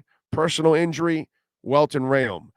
Anything happens to your property, Welton Rayom. And again, call them before you call the insurance company. It's the only way. Protect yourself, okay? It's not going to cost you a penny. 954-966-4646, free consultation. Call Daniel Rayom or Jeff Welton Rayom. Tell them that Big O sent you. And don't let these insurance companies who only want to raise your premiums and screw you whenever you got to make a claim. You call the people that will protect you. They will protect you better than even Teron Armstead can protect Tua. 954-966-4646. South Floridians, be protected with Welton Rayom. So last night we watched the Dolphins' next opponent, the Packers, and they obviously defeated the Rams yesterday, 24-12. And I guess my Baker Mayfield hopes are dead, right? He's just a guy, bro. I've never been a Baker believer, but God, I want him to be good. I want to be wrong because I like his commercials. I think his commercials are fun. I mean, if I got to be stuck in the middle of a game to watch a commercial, I want to watch a Peyton commercial or a Baker commercial. Even in the Heisman house, when he's looking at the cowboy, I can't get a read on this guy. I mean, you know, he does a good job. He's got a future in acting, I think. I'm pretty sure he's got a future in acting. I mean, I've seen worse actors. Now he's acting like a quarterback, and that's a bad actor. 12 of 21, 111 yards, a touchdown, an interception. I've just never been a Baker believer, you know, but I do root for him. It's like a guilty pleasure. It's like not admitting that you like a certain NSYNC song. You know what I'm saying? It's just one of those things. You don't want to admit it to your friends that when you're in the car by yourself, you're singing, "You're all I ever wanted. You're all I ever needed," right? So you don't want to admit it to your friends. You don't want to admit it to anybody. But it's just one of those things. I root for Baker just for commercials. I got to admit, I was just looking forward to him being, living at another stadium now. Speaking of the insurance company that tried to screw me, right?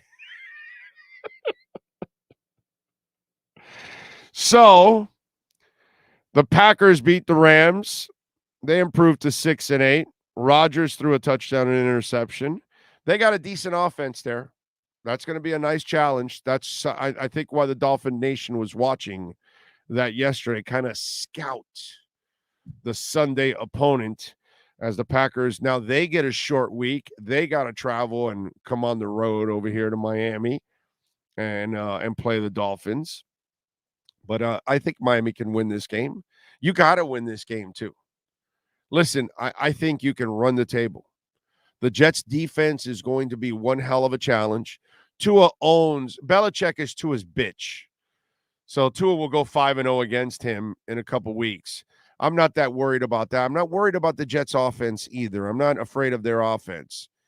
But their defense is going to be a challenge. They're a pretty damn good defense, man. Salah has got them playing very, very well. But I don't care if it's Mike White or I'm certainly not worried about, the MILF Hunter. I mean, that's not really going to get me nervous whatsoever, the MILF Hunter. But Packers Sunday, looking forward to. Remember, our pregame coverage starts off at 11 a.m. Okay? 11 Eastern. Right here, we get you ready for the 1 o'clock kickoff on Christmas Day. Thank the Lord. I was telling my wife this last night. She goes, so you work on Christmas Day? And I go, the good thing is that Katie's already grown up. She's in her 20s and all that. What would suck is, and it used to happen to me, we'd wake up in the morning. Katie would open her gifts, right? We'd get downstairs, go to the Christmas tree. She'd open up all her gifts, hang out with them for like another hour, and then I'd take off to like Dolphins camp to cover something, because that's usually what it was.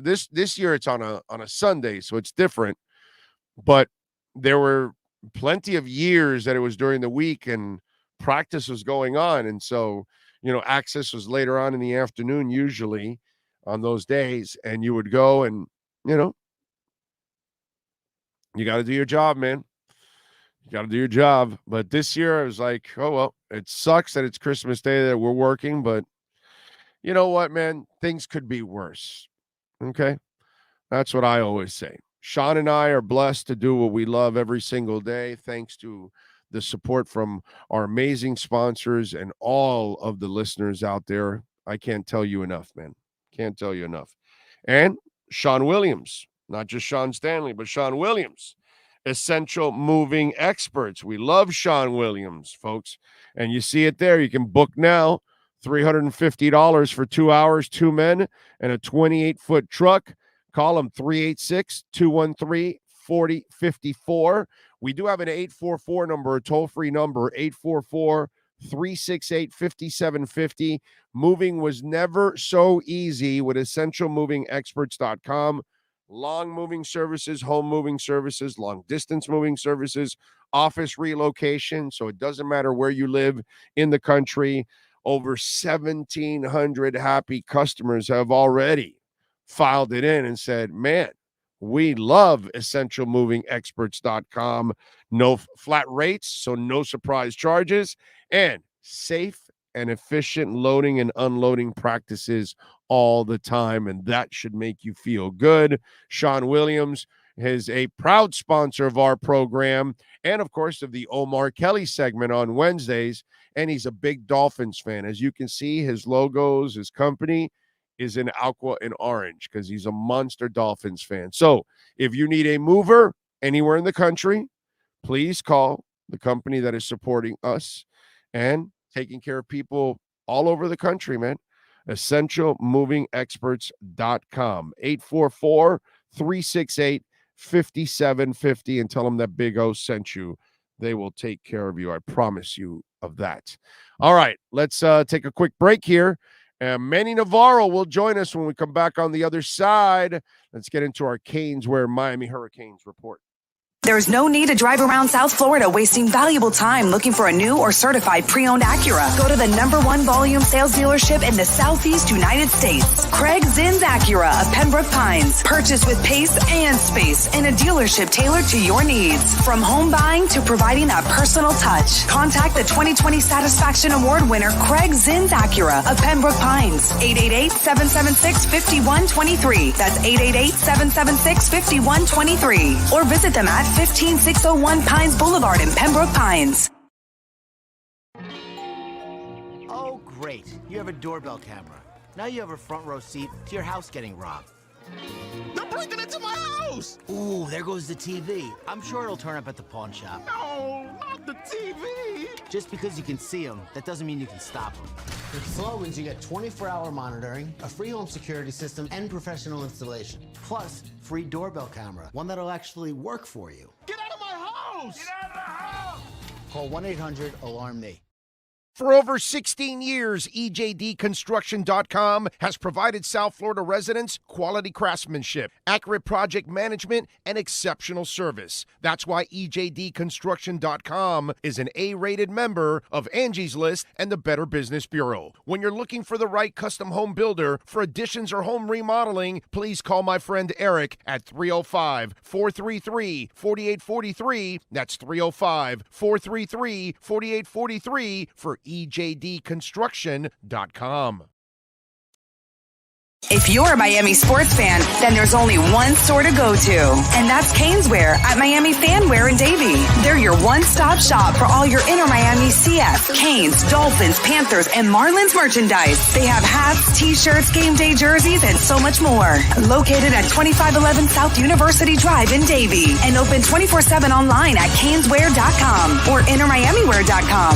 Call them at 954-835-5597. Caneswear, the spot where inner Miami and all Miami sports fans shop. The viewpoint statements or beliefs expressed on the following program by the host, guests, or callers are not necessarily the opinions of FantasyXS.com, Media Group Inc. ownership, management, sponsors, or website. Time for Canes fans to get what they want. Information, insight, and perspective. It's the Caneswear Miami Hurricanes Report with Manny Navarro, exclusively on the Big O Radio Show. Here's Big O and insider Manny Navarro. There he is, locked and loaded. How you feeling, baby? Doing great. Oh, how are you? Very good. I'm watching them tear up the recruiting trail, man. What are they up to, like for 2 or 3 in the country or something like that? Yeah, up to number 3 now. I guess Texas must have lost somebody. Miami added Mark Fletcher on Monday, so that bumped them up to number 3 past Texas, which right behind Alabama and Georgia. So yeah, I mean, look, they've done a phenomenal job. Mario and his staff have done a great job. I think, potentially adding a couple more players here when the official signing period gets started tomorrow. I think it's, they're feeling pretty good about Damari Brown, the younger brother of Devontae Brown, the UCF transfer who committed to Miami yesterday. There's hope that they can land Conrad Hussey, who's a 4-star safety out of St. Thomas Aquinas, a Penn State commitment. So they're going to land a guy named Hussey? Yes, Conrad Hussey. That's right. That's like an old adjective that people would use of women. Oh, she's such a hussy. Well, this guy can play safety. I can tell you that. That's for sure. And then a couple potential more transfer portal guys. Francisco Mauigoa, whose older brother is part of this recruiting class, the 5-star offensive tackle, the younger brother rather, Francis Mauigoa. Francisco's former starter at Washington State at linebacker, and then Deontay Thornton, a former Oregon wide receiver that Mario recruited, top 100 recruit. He's probably going to end up taking another visit here in January before deciding. But those are kind of the big names to focus on here down the stretch. And then Thomas Gore, who's a defensive lineman out of Georgia State, who I've been texting with here in the last day. So we'll see. I think those are the names to watch for tomorrow.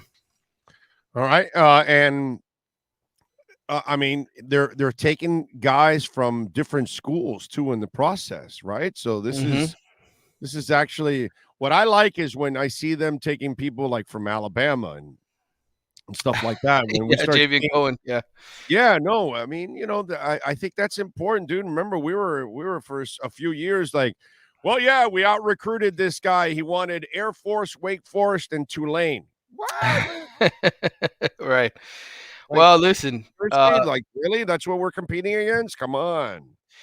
Yeah, they're doing a much better job, getting players from fighting them off of good teams, the high school recruits, and then getting guys that have played at good schools like Javian Cohen, who was a 2-year starter for Alabama at left guard. Alabama, of course, is always so uber loaded. He's got an easy replacement, a kid who's a true freshman who'll take over for him, but this is a kid who at least started 25 games there, including the national championship game last year.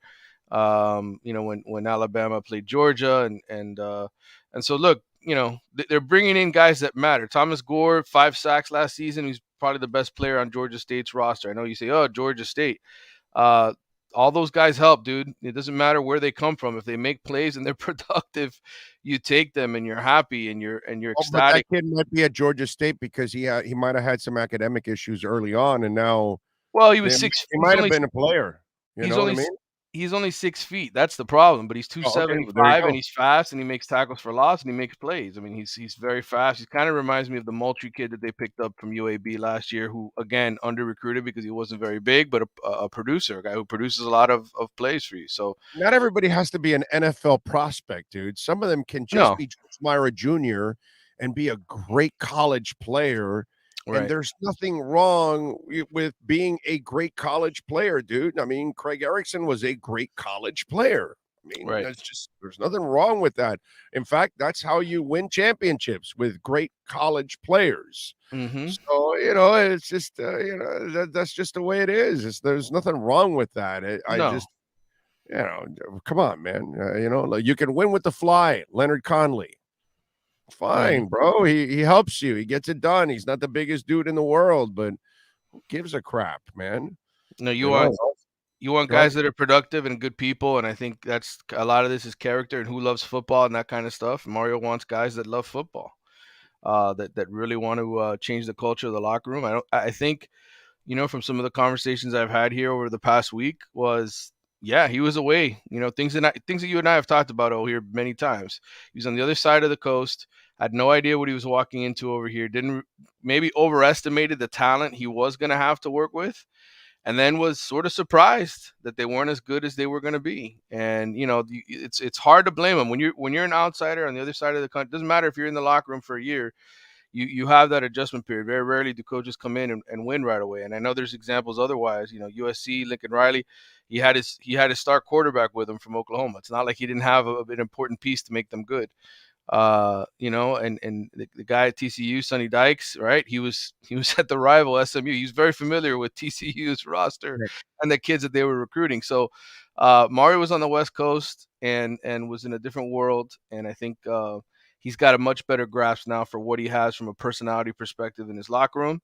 And I think he's been recruiting these guys for over a year. He's gotten a chance to really get to know the guys that are going to be a part of this class. And certainly the transfers, they're all guys that are hungry, productive players where they're coming from. How many people are going to be added to this with the recruits and the transfers? Well, they're at 25 commitments right now. I'm expecting them to lose one tomorrow. I think one of their 3 tight ends, which they honestly don't have a problem with. Reed McCaskill will be flipping to South Carolina. He's a 3-star tight end. But if you do the math, you just add in the other names here, 24 commitments, 2 transfers right now, and then probably another handful. So that's 31 right now that you would say through this early signing period would end up signing with Miami, somewhere around that range. And then, like I've told you many times before, I think this thing is not over. Between now and February, because if like 20 kids are hitting the transfer portal, then you're telling me there's like another 15, 18 more kids to come, right? Because the 25 that you're talking about are just scholarship kids. And then you said 2 transfers. So Right. does that mean the 2 is only minus out of the, how many have transferred out? 15, 18, 20? How many have transferred out already? Well, we're up to 17 officially, but I do know that it potentially could grow even more. That's 17. That doesn't include the seniors and the guys that graduated run out of eligibility. That's another 8 or 9. So again, the most important thing is to be at 85. It's no longer the 25 scholarship limit per cycle. You can go over that number. It's just to be at 85 come August when you're going to line up and play a game. You have to be under 85 scholarships. And of course, now there's creative ways around that. Right? You could take a kid as a walk-on and have somebody who has a lot of money and NIL money and help pay for their school that way and make them an unofficial, scholarship type player where they don't have to worry about paying for school. So the math, all of that stuff that we used to worry about back in the day, you can only take 25 this cycle, and that's a thing of the past. It's all about the 85 number. That's the most important number. I just thought of something. Again, the Mhm. cynical one in me. Uh-huh.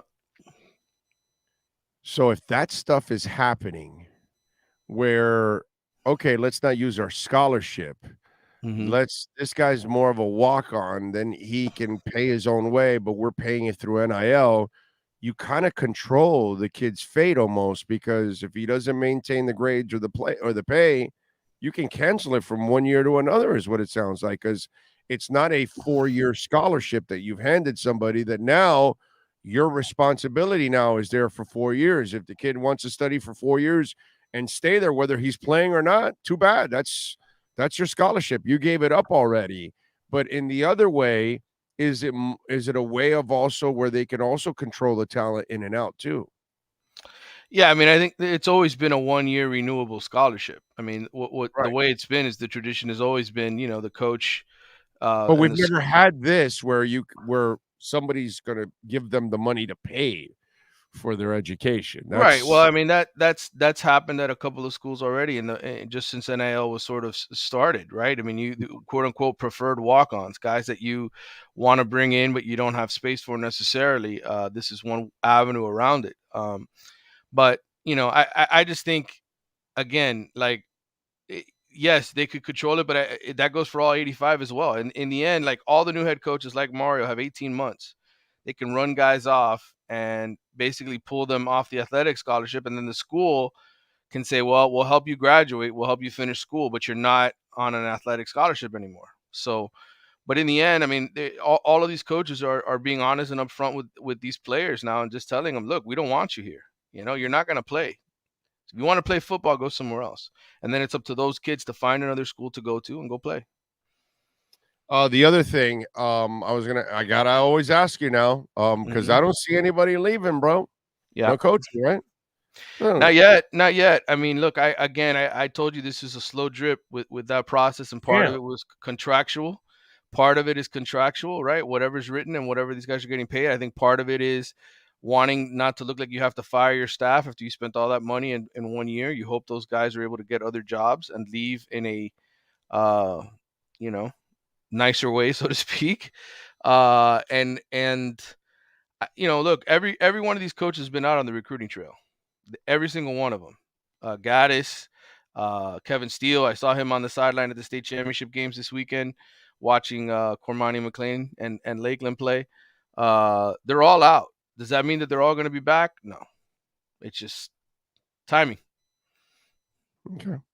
All right. I mean, it's just kind of weird how it's lasted this long and recruiting's going on, and you figure you need certain position coaches to help you in certain recruiting things, and it's just kind of I mean, odd. I pe- pe- just people forget. Oh, I mean, go back to last year, just this past year's calendar. I mean, yes, Miami had a head coaching change, and that kind of put a bigger emphasis on it. But there are a lot of NFL coaches, for instance, that don't become available to the end of the season and don't start negotiating. So right. you gotta take that angle of it too. The NFL season now runs runs into February. This college thing, I'm hopefully going to this coaching convention in Charlotte, North Carolina, the 8th through the 10th, and be able to find out. But I just think, I know we all want to see quick turnaround and fire this guy and fire that guy and bring in this guy and bring in that guy, but it's a different game now, especially with guys moving to and from, the NFL and back and forth with college. So I think we're a little ways away from those things happening. Do you have any idea how much traveling Mario's been doing the last couple weeks? Every time I retweet one of his photos, he's in somebody's house. Like he's just always all over the country, and this is a national class. I mean, you have guys out from the West Coast, you have guys in Texas and in the Northeast. Does he have a private jet? Does Yes, he have he's got a private jet. That was part of the allure of coming to Miami, is having one of those to Okay. whisk you away and take you on your business. Yes. Okay. All right. No, because I'm wondering, you got to have a private jet to be doing this kind of stuff, because God, Yeah. Yeah, you to can't be get on going, the traditional flight and go yeah, through. commercial all over the place like that. That's got to set you back big time, dude, because of delays Mhm. and everything else, the whole mess that it is. You got to be. He's flying from one executive airport to another executive airport all throughout the country. Pretty much, yeah, and flying right into wherever he needs to be. I mean, I don't know if he's taking helicopters. I want to ask him, to beat traffic when he goes to Texas. Does he just hop in a helicopter and helicopter in, or what? How does the travel process actually take place? So I know this. I know when I went up with him, he went to go speak at a high school in Lakeland when he was chasing Cormani McLean in March, and he said to me, he says, "Hey, you wanna ride back to Miami?" And I said, ride back to Miami. And he says, yeah. He goes, come fly with me. We can talk on the plane. And I had a rental car, and like a big idiot, I said, man, I can't just leave the rental car here at Lakeland High School. I said, I'll get in trouble. And so he went on his way, but I had a chance to jump on the jet and I didn't. I blew it. Do you have AAA? I do. I have AAA. I guess I could have had it towed all the way back to South Florida, but I don't know how much that would have cost me. No, I don't make that Mario money. No, but wait a minute. Hold on. I said no, but you rented it, right? Yeah, it was a rental car. Yeah. From what company? I think it was Enterprise or National. I can't remember anymore. That's it. You just like you call AAA and you have them drop it off at an Enterprise or whatever the nearest one. Yeah. And then you pay that $75 fee for dropping it off somewhere else. Now I know for next time. Oh, I will definitely use that trick. But I've never had a coach ask me if I wanted to go on a private jet with him before. That was the one opportunity. You got to think quickly, bro. You got to think quickly. Like, how can I dump this effing car? And then that's when you got to call AAA and say, hey, here, I'll leave the keys under the mat. Please take it to the dealership. And then you call on your way. You're on a plane, right? You can just call, hey, listen, I'm sending the car there. Charge me whatever you want. I'm hanging out with Mario, bitch. Should have done it. Should have done it, though. That's it. Coulda, woulda, shoulda.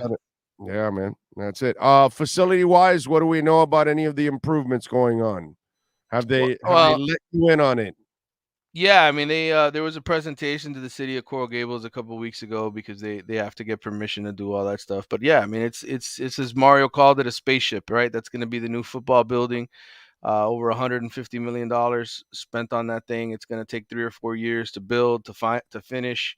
But brand new facility that will, they make it, moving things around, tracks, all kinds of things at UM are going to be moved around so they can, allow this thing to be built there, and it'll be beautiful once it's done. If you want, I think there's a YouTube. You can, whoever wants to check it out, they can check it out on YouTube. Is like a 45-minute presentation that was made to the city of Coral Gables. You just have to type in Miami and football facilities, and it's all there for you if you're interested in something like that. All right. What else you got going on the athletics so folks can check you out? Yeah, I've been busy. I just wrote a big article on Deion Sanders and Colorado and what is going on with the 13 kids that they essentially told to kick rocks that aren't part of the recruiting class anymore. But it happens. It's part of the business. So it's just kind of a peek behind the scenes of how things were handled with Deion. And what'd you think of all the bullshit around people picking on him for leaving Jackson State? Which I love how people want to pick on someone to better themselves and their coaches and their families and their lifestyles and all that. I find it so selfish that anybody would pick on anyone who is trying to better themselves. Well, I agree with you 100%. And I'd say this. I talked to some of the local high school coaches, guys that have poured their lives into helping young, black men in our society and helping them escape some of the issues that they have growing up. And all of them, including one who graduated and played quarterback at Jackson State, Daryl Heidelberg, who's been a coach at Miami Norland for 2 decades, and Coach Duke Johnson and Eric Flowers and all those guys. He told me flat out, he's like, look, man, he's like, I know my alumni and people at Jackson State are pissed, but I applaud the guy. He's helping us. He's helping, African-American coaches, progress through the system. And this is a Power 5 job. And who knows how many coaches he's going to be able to help, land other jobs in the future with the success that he's having. That's just opening doors for others.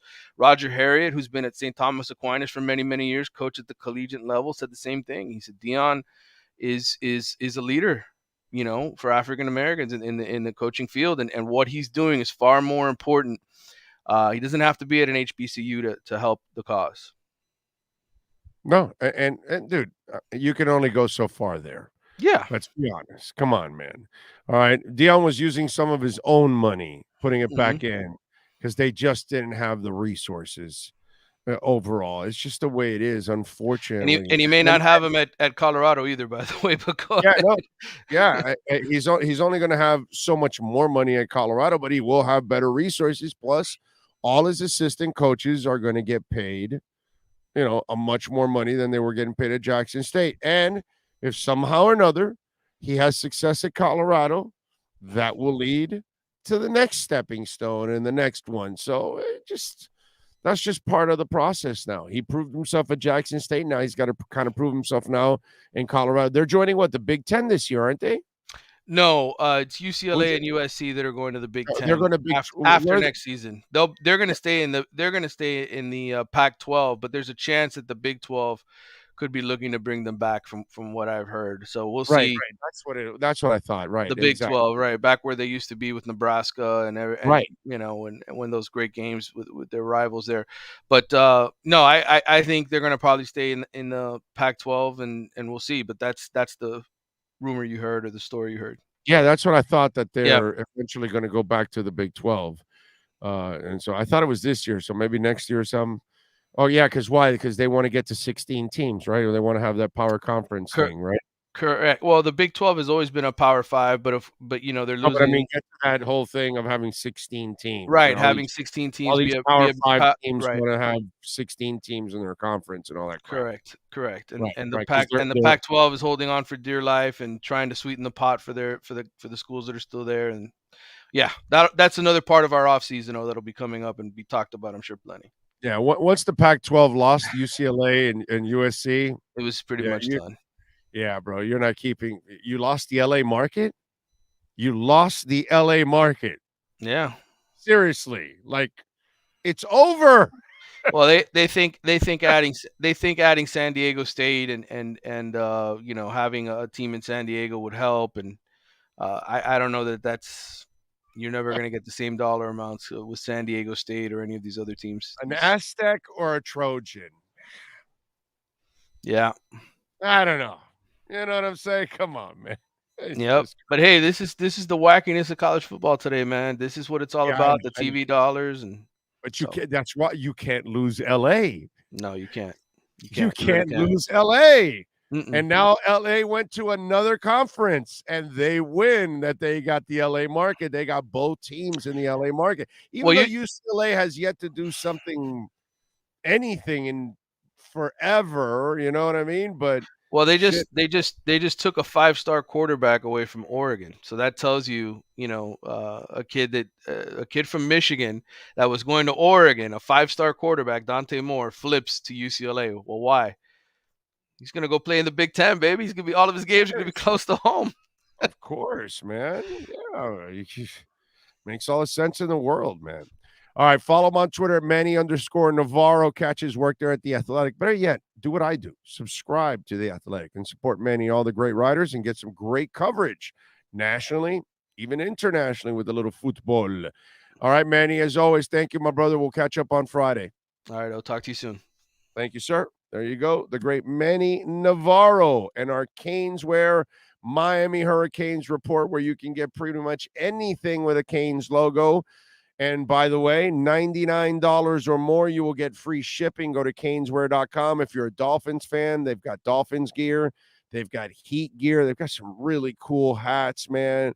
They've got those off-color hats that are of different colors, but they're not of the team color, but you have the logo. And it's really, really cool. Panthers gear, Inter Miami gear.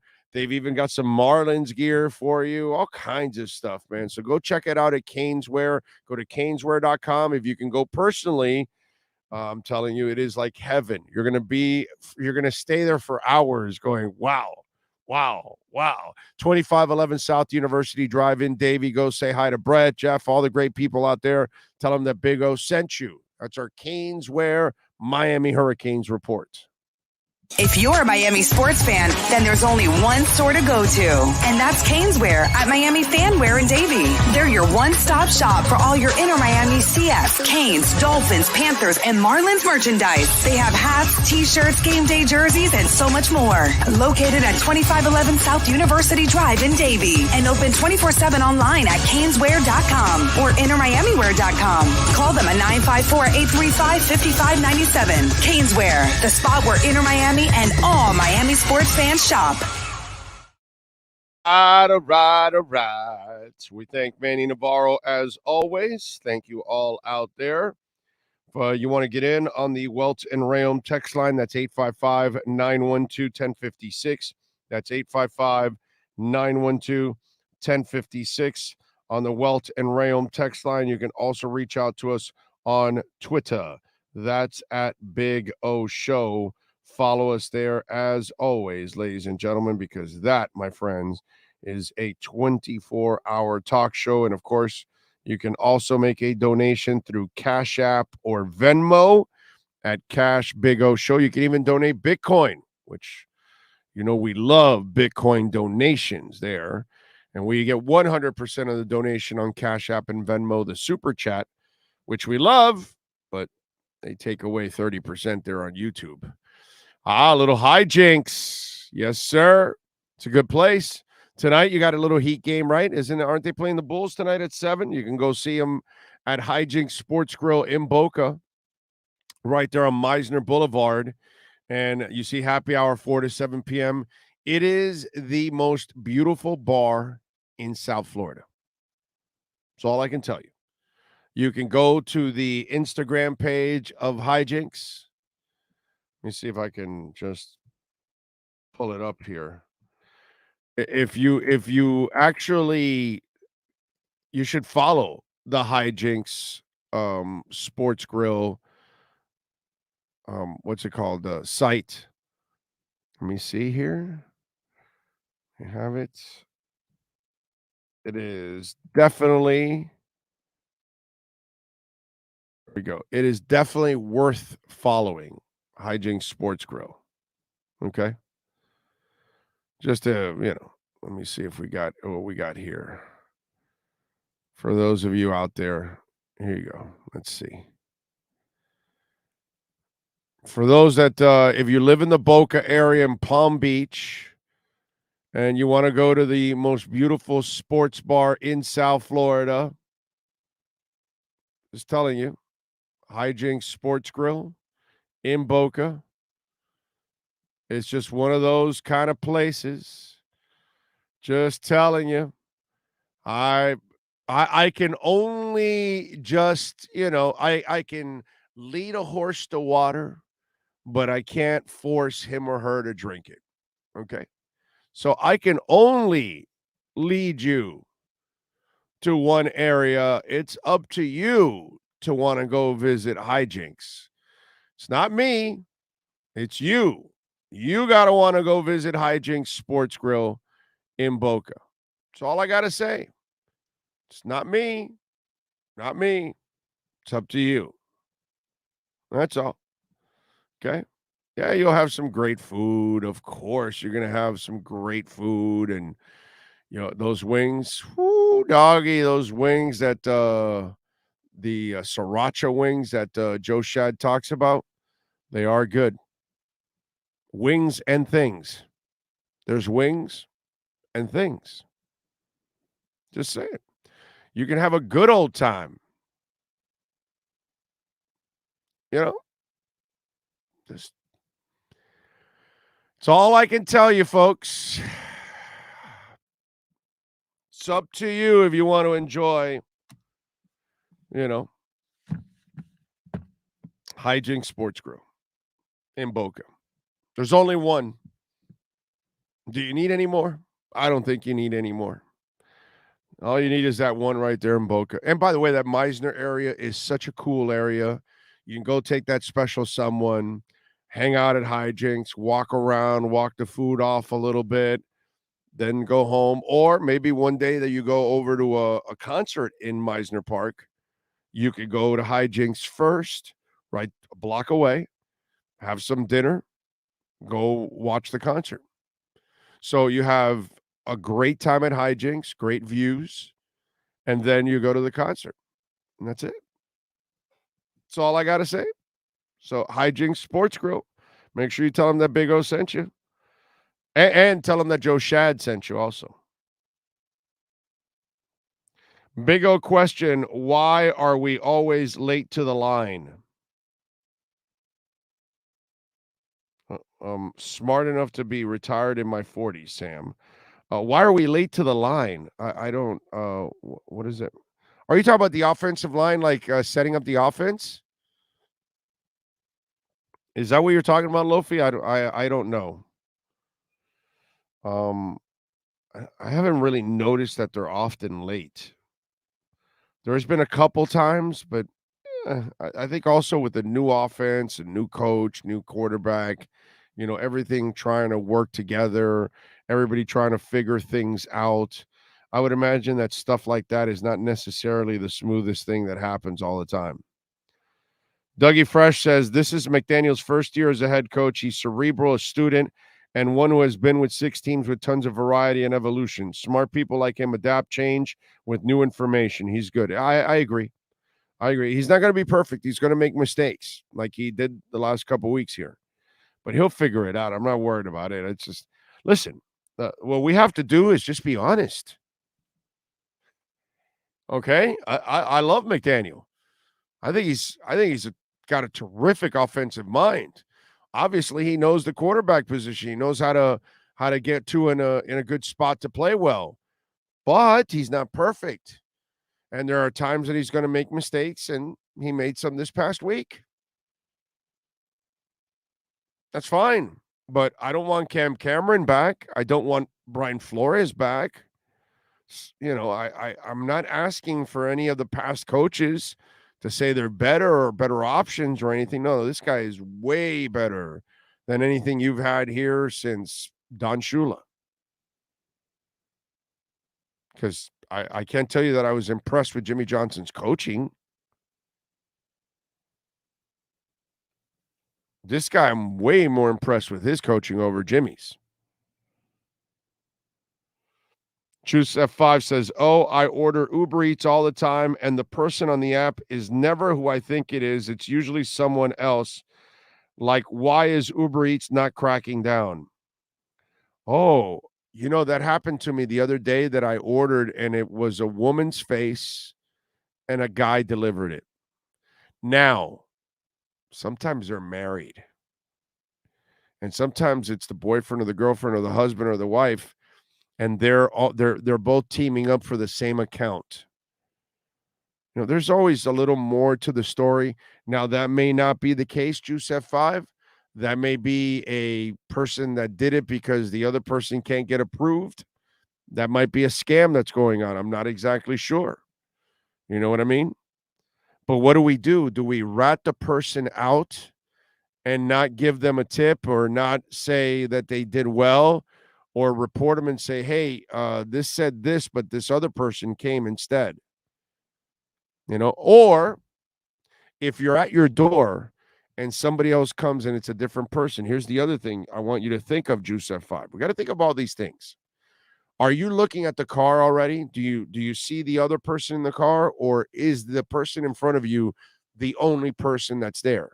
Because sometimes there are 2 people in the car, and the person that has the account is the driver, and the boyfriend, the girlfriend, the friend, the cousin, the son, the daughter, whatever, is dropping off the food instead.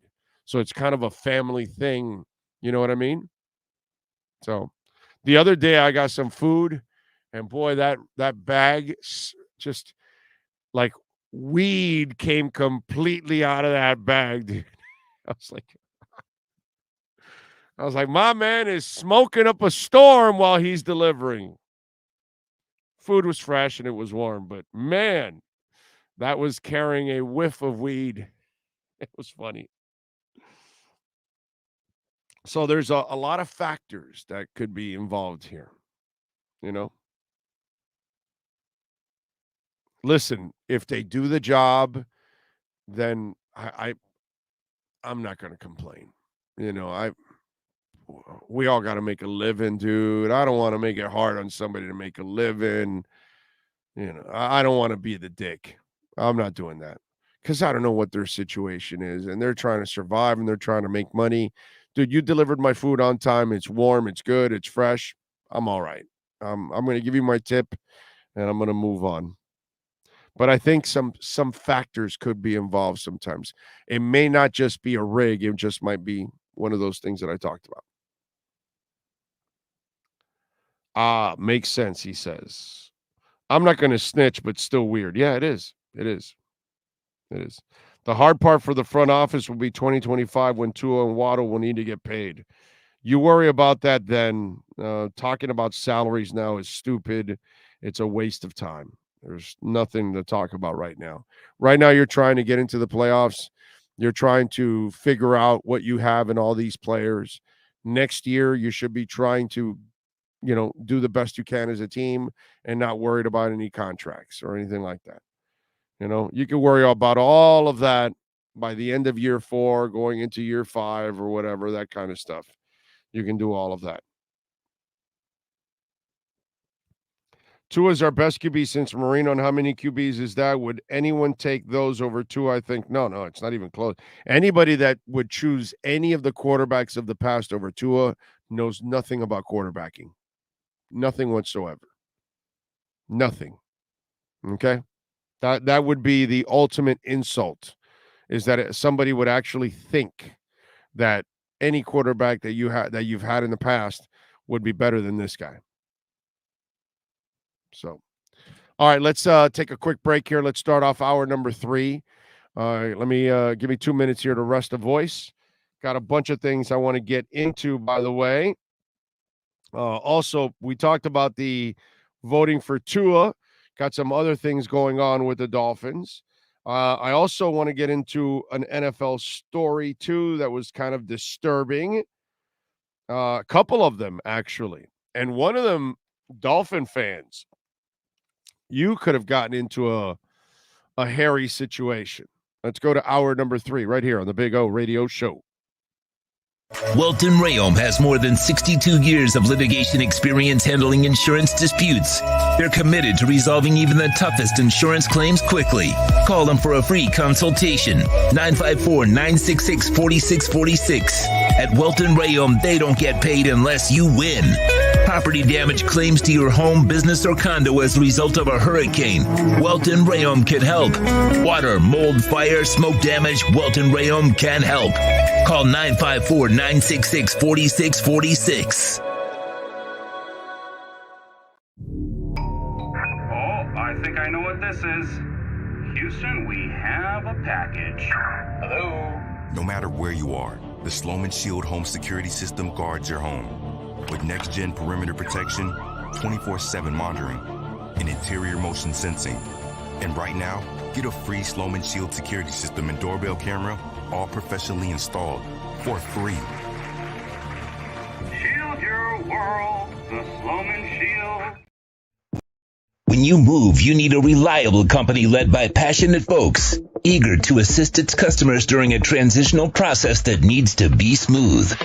Call Essential Moving Experts at 844-368-5750 for all your local and long-distance moving needs.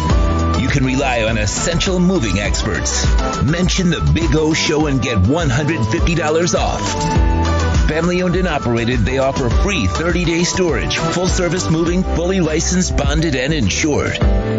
Moving was never so easy. EssentialMovingExperts.com. Welcome to Red Light Therapy, a revolutionary technology perfected by NASA to aid in muscle strengthening and recovery. Red, an infrared light, has the capacity to penetrate deep into the cell's mitochondria, potentially leading to increased energy, faster recovery, and the optimal performance your body demands. Train, fight, recover. For over 16 years, EJDConstruction.com has provided South Florida residents quality craftsmanship, accurate project management, and exceptional service. That's why EJDConstruction.com is an A-rated member of Angie's List and the Better Business Bureau. When you're looking for the right custom home builder for additions or home remodeling, please call my friend Eric at 305-433-4843. That's 305-433-4843 for EJDConstruction.com.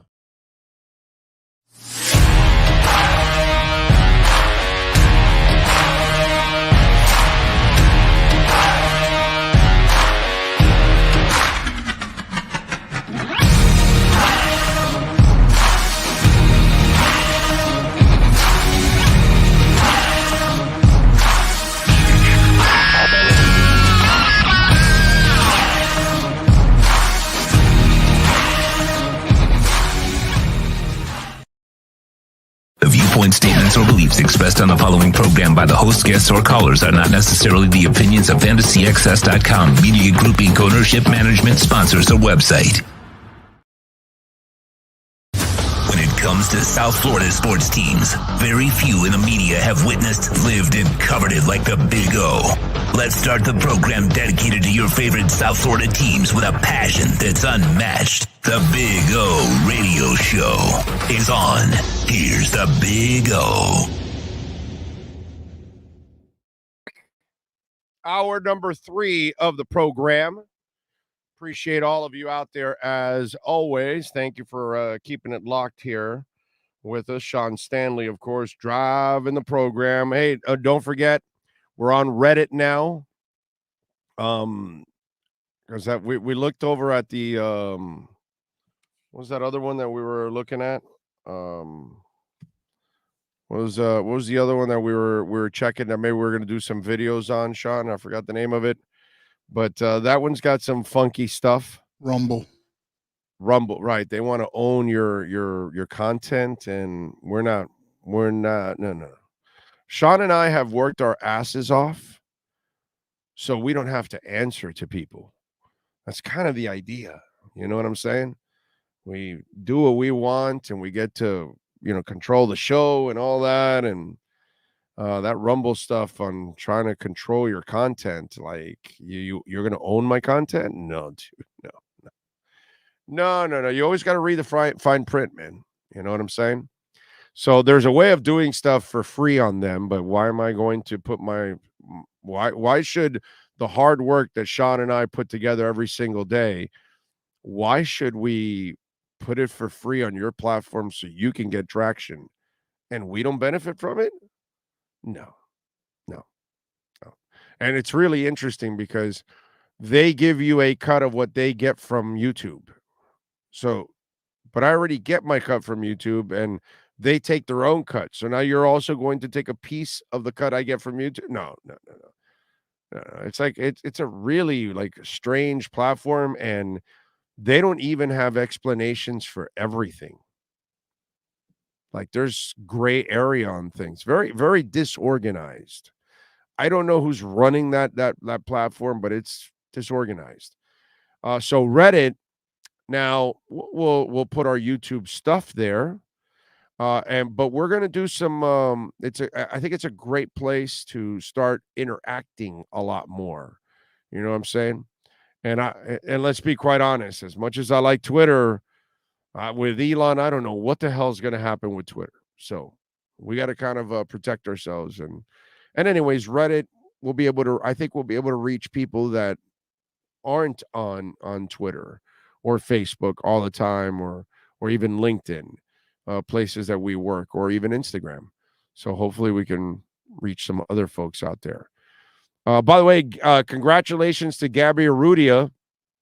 I saw where he posted his Through the Smoke podcast, got over 1 million downloads this year. That is freaking awesome for him.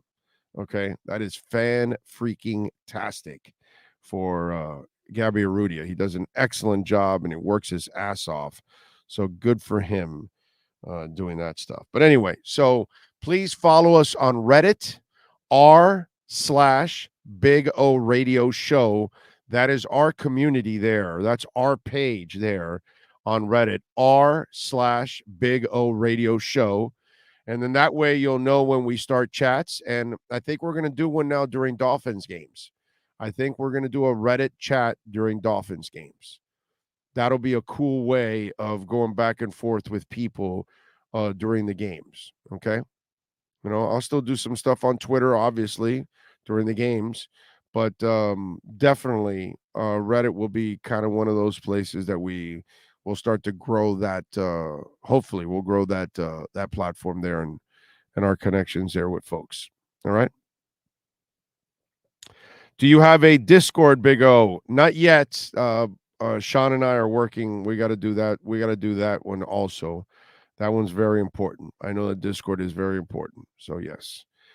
Big O, you will pay the monthly fee for the Twitter check mark. I don't have an account, but heard they were trying to do that. Yes, it's $8 a month. And listen, I already had the blue check mark. I get it. To be quite honest, the reason I pay for it is for the edit button, because I screw up like all the time. Like all the time. Like all the time. Because I'm doing it really fast. I'm reading. I'm doing like all kinds of things constantly, and I'm answering back to people, or I'm posting something and I read it, and it's kind of half-assed when I'm reading it, and then I post, and then I realize, oh God, I misspelled this, or I put this wrong, whatever, and then I get to hit that edit button and fix it. You know what I mean? So that I love that. It's not a matter of me being able to delete it or disappear or anything. I don't care about that. If I hit send, it's because I'm fine with it. And but I do, like, misspell something, put something in the wrong spot or whatever, and yeah, I'm human. I'm far from perfect. That's for damn sure, dude. Very far from perfect. So yes, I am paying for the service. I don't really care whether, I earned my blue check mark, Although I got to say, and I know some of you out there are going to dislike what I'm about to say, but I like the old system, bro. I don't think anybody should just have a blue check mark. It doesn't mean anything then. I think the blue check mark's important because if it's somebody that's breaking news, or you should have different colors then. If regular people want to have the services that come with the check mark, well, then make it a red for them, or a green, or a yellow, or whatever, and then leave the blue check mark for people that work in like media, or actors or actresses or politicians or something like that. And then if there are commercial businesses, then give them a different color check mark. You know what I mean? That's how I would do it. That way we know the difference, okay? So the average user that wants to have all the same features, well, okay, they do it, but they get a red check mark. They don't get the blue check mark. That way you know right away that the blue check mark is going to be somebody breaking news from Reuters, or breaking news from NFL Network, or breaking news from Time Magazine. Who gives a shit? But there's a method behind the madness for the check marks. That's what I think. Giving any slapdick a blue check mark now completely kills it. It means nothing now. And now you get confused, and that's what happened, right? You had a bunch of people that then started making fake accounts of real journalists, or real actors or politicians or whatever, and then posting crazy shit to confuse people. That doesn't fly. You know what I mean? So yeah, I don't believe everybody should get a blue check mark. I don't think it makes any sense whatsoever. Okay? Because too many people are, just idiots. And then they use the blue check mark like they're all of a sudden Ian Rappaport. And, they have an extra P in there or whatever, and they try to confuse people. That to me, that was dumb on Elon's part. I mean, listen, just because you're a genius doesn't mean that you're going to use common sense all the time. And if you've watched his first, month and a half or 2 months, whatever he's been on Twitter, it's been an outright disaster because he's doing a lot of stupid shit out there. A lot of stupid shit. He just banned reporters that were covering a story about a site that follows his plane, which, by the way, I'm on Elon's side on this. I don't think we need to follow planes. I don't think people need to know, where this actor or this politician or this person and what plane they're on and all that. In today's world, I don't think that access should be out there. But there are reporters covering the story of that, and then Elon blocks them. Like, seriously, dude? Like, send them a warning like, hey, man, don't do this. Don't cover this because you're exposing my plane. And apparently he had an issue with his kid. Some maniac actually climbed on top of the car that his kid was being driven in. And he was looking for Elon and all that. So Elon did not want, and I get that. I'm with Elon on that. But then he goes and he blocks those reporters for covering the story. He reinstated him after. But, I mean, dude, you're reactivating the account of a white supremacist. So what's wrong with you?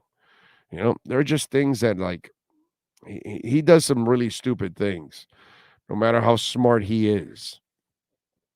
So that's why we'll start working a little bit on Reddit there, just in case Elon gets crazy and that whole thing goes to crap. So follow us there, just in case. r/Big O Radio Show. Big O, I've noticed you no longer play coach and press conference. Yes, I guess you're on enough. The NFL tagged us. They sent us cease and desist, so we can use a little sound, but we can't carry press conferences anymore. Okay, they'll shut us down. They'll sue us. Last time I checked, the NFL has got a little bit more money than I do. Not Sean, but me. I don't have that much. Sean has a lot of money. Sean doesn't need the money. He's filthy rich. But me, I'm just broke. I'm just trying to get by in life. So I don't need the NFL to sue us. You know what I'm saying? So Sean and I made a business decision there, So yeah, we can't use their logos. So if you notice, we don't use our logos on the site anymore. And we don't use this stuff back there. Doesn't matter. It's just like in the pre and post game shows and all that kind of stuff. We don't use our logos anymore. And we can use some sound. We use a little bit, but we can't play the entire press conferences anymore. That's illegal. We do that, we get sued by the NFL. Unless any of you out there are billionaires and you'd like to come back our company up, and then we'll just start using it, and you guys can handle all the legal issues if you want. You can do that. So, what do they play in Hard Rock Stadium? Because we don't have a train sound effect. Game Over says blue check mark should normal ID verified user, gold check mark for celebrities, and red check mark for journalists. Whatever, bro. I don't give a shit. I don't care what color. The idea is that Joe Schmo should not have the same check mark that Ian Rappaport has. That's my point. That's all. Okay? That's all. Anybody that is going to be a news person, entertainment, sports, politics, you name it, they should have their own colored check mark. Whatever color you want, I don't care. That's not the point. The point is that the average person should only have a check mark that is of their color, so everybody knows that they are not part of any kind of professional business that has to do with news, any kind of news. Okay. And then actors and actresses can have their own colored check mark. And that's it. Whatever. I don't give a shit what color it is. You guys can decide all of that. My point is, that the average person should not have the same color check mark. You should not be able to get a blue check mark like journalists have, like politicians have, or like actors have. So if you're going to cover it like that celebrities and media people and all that have the blue check mark, then the average person that is not one of those, they have to get another color check mark. That way you don't confuse it and you can decipher between the two. Everybody can enjoy the services, but they should be defined by what they where they belong, in other words, in society. So that way the people that are searching, they don't get confused with some idiot that has the same blue check mark acting like some news guy and spreading fake crap. Fake trades, a fake earthquake, a fake death, whatever. We don't need that stuff anymore. So that's my point. I don't care what color it is. It's just they got to have their own colors. That's the best way to do it. But whatever. What do I know? Let's see. It's not up to the readers to make their own minds. Real journalists get it wrong every day. Yeah, that's right. But they're still journalists. And they're still paid to try to get it right. And then they're held, hopefully, accountable by some places and by not. But people, they're not held accountable for anything. So since they're not held accountable, they should not have any kind of authority whatsoever, since they have not earned a goddamn thing. Since they're just a regular person, they don't have any insight. See what I'm saying? Lots of you could talk about the Dolphins. You can have your own YouTube page, like a lot of fans have YouTube pages and all that, and they can talk about the Dolphins and they can say this, that, but they have zero insight. Zero. They have as much as the guy that's listening or the woman that's listening to them. Outside of that, they have no player access. They don't go into the locker rooms. They don't talk to the agents. They don't talk to the players. They don't talk to front office personnel. They're just regular people doing the job. They're not in the White House. They're not in the White House press secretary. The press room. They're not covering anything. They're not at the Miami Police Department's PIO, press conference for this situation or that incident. They don't have access to any of that. So they have zero authority on reporting on anything. And so why should they get a check mark that has the same as somebody that has that authority and that responsibility? Whether you get it right or wrong, that's, part of reporting. That happens. But the bottom line is nobody's paying you to do this. So if you're just somebody coming off the street, you have no access. You're not a professional. You're an amateur. That's the difference. When you're not getting paid to do something, you're an amateur. That's what it is. So that's why I say you gotta separate church and state here with all of that. Let's see. What else do we have? Then Flo and Gailey got bent out of shape when they had to bench Fitz. Gailey came. What are you guys talking about?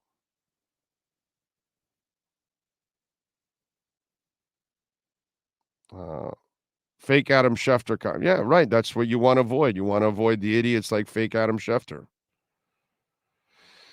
Big O, we need these 3 games badly. Yes, they do, sir. Yes, sir. Big O, you saying Sean is a crypto mogul? Sean is a crypto, stocks, real estate. The guy just owns half the world. He just won't tell you. He just sits back quietly, dominates. He's trading away. In a bear market, he's making millions. The guy's amazing. He really is amazing. The Sean Allen. That's the problem, that in the trading world, he's the Sean Allen. You don't know it's Sean Stanley. That's the difference. He took his wrestling name to the business world. And he made a smooth transition, build up his fortune. So he just toys with me for the hell of it, just to kind of, entertain himself. He's got plenty of money. So there you go. That's the story behind the Sean Allen. Okay. Anyway, all right, 855-912-1056 on the Welton Rayom text line. Packers defeat the Rams 24-12. Bruins, by the way, pounded the crap out of the Panthers 7-3. Panthers are 15-14-4. No Barkov. Is that really an issue? You win or lose with Barkov. It's a bunch of crap. I don't care whether Barkov didn't. I know it helps to have him on the ice because he's a great player. But first of all, the Bruins are pretty awesome. They probably want a little revenge too. So Knight had 19 saves, giving up the goals. They've got the Devils on Wednesday at 7:00. The worst part for me about the Panthers is that I've been waiting for them to really turn the corner.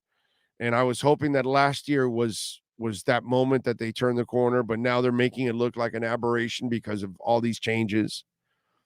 And God bless what he's trying to do there, Paul Maurice. But, they don't have time for this, and that's the worst part about it. You're wasting Tkachuk and Barkov's elite years now.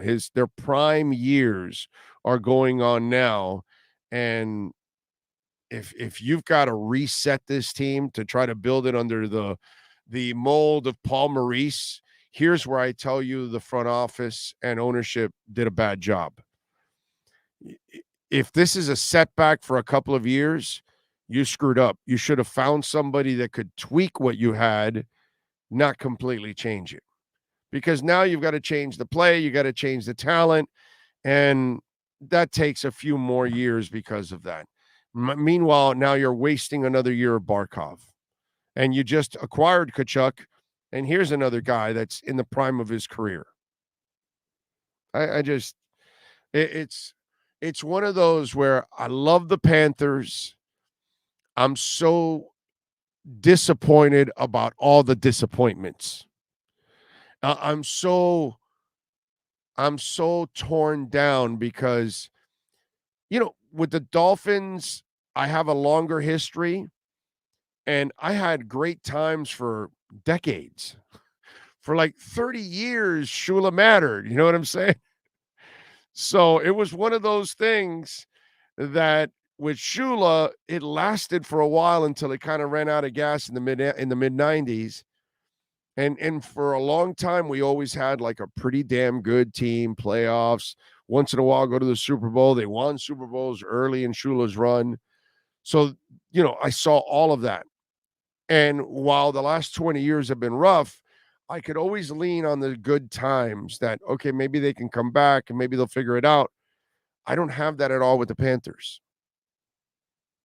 2 years, one that they went to the Stanley Cup and they were pretty good. And, since then they've been in the playoffs 2 times or something, 3 times. And, that's it. And last year they finally got past that first round.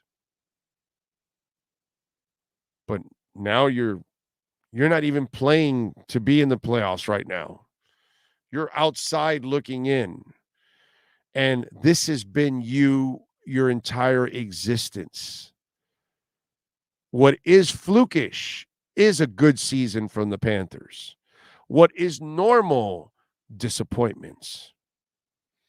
And that's the frustrating. As much as I love the Panthers, that's the part that sucks the life out of me, is that these constant disappointments from the Panthers bring me down.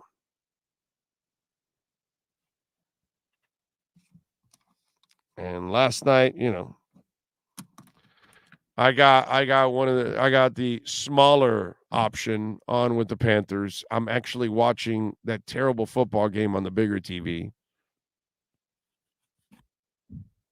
And why didn't I have it on the bigger TV? Because disappointments. Because that's what I feel.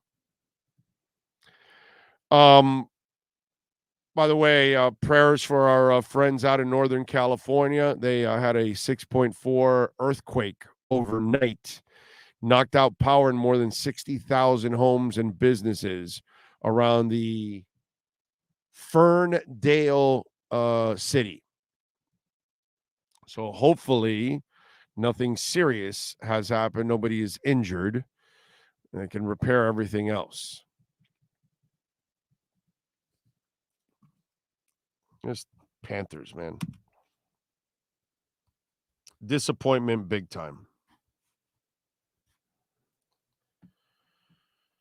What else do we have here that I wanted to talk about? Willie McGinnis. Let's talk about Willie McGinnis because it's really disturbing to see what happened with Willie McGinnis.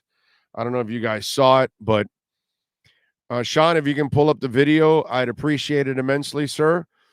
Willie McGinnis and a group of gentlemen are going into a club, and in that club, right here, this closer to you on the left side, there's a guy with a beard sitting down.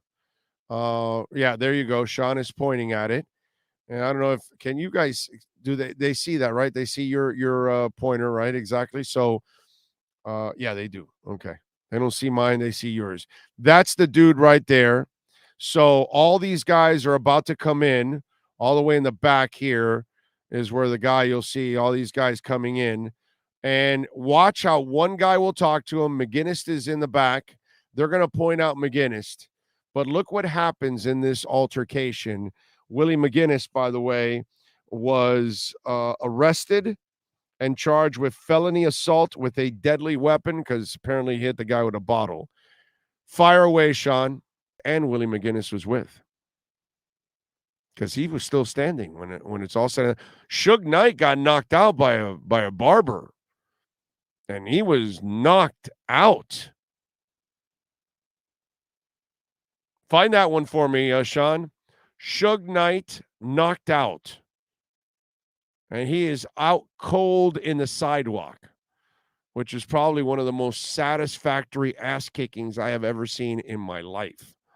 Like he's one of those guys that I would pay to watch just to absolutely get pummeled because he was such a scumbag, such a bad dude that he, well, that's why he's in jail. It's the good karma finally gets you.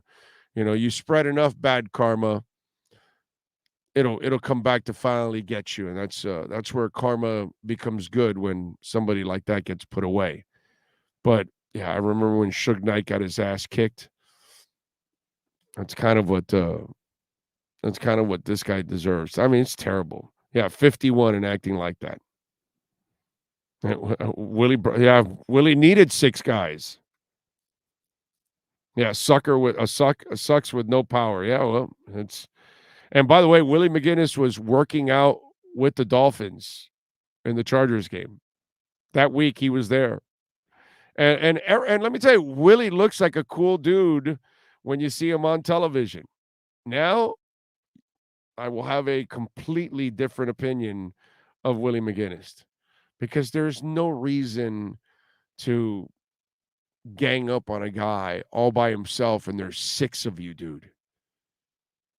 I mean, have some balls, bro. One guy against one guy. That's it. Nobody get in. And see if apparently I got to tell you something. All right, we got over 300 right now. You taking if the one guy had to fight any of the one guys straight up, who you taking? I'm clearly taking that guy.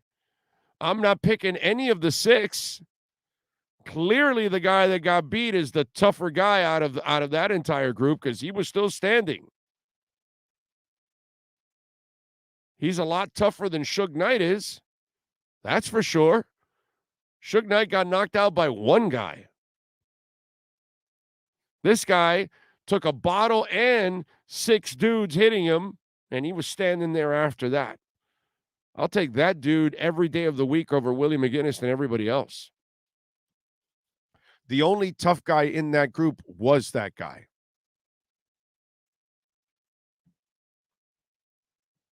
Yep. Oh, man. Charleston White, he would have gotten tased, peppered, and sprayed. I don't know what that means.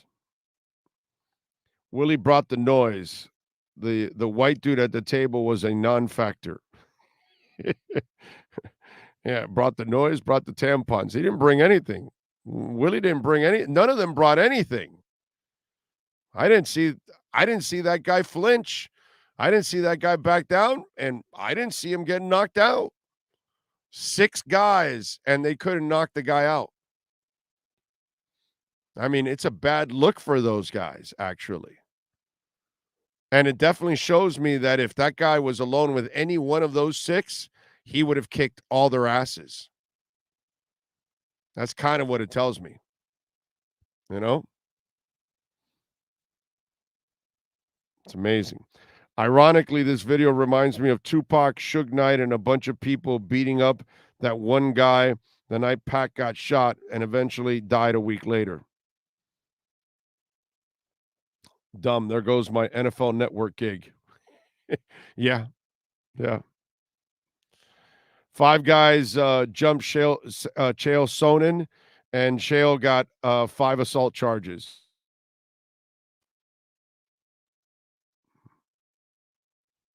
That's Chael Sonnen is an interesting character.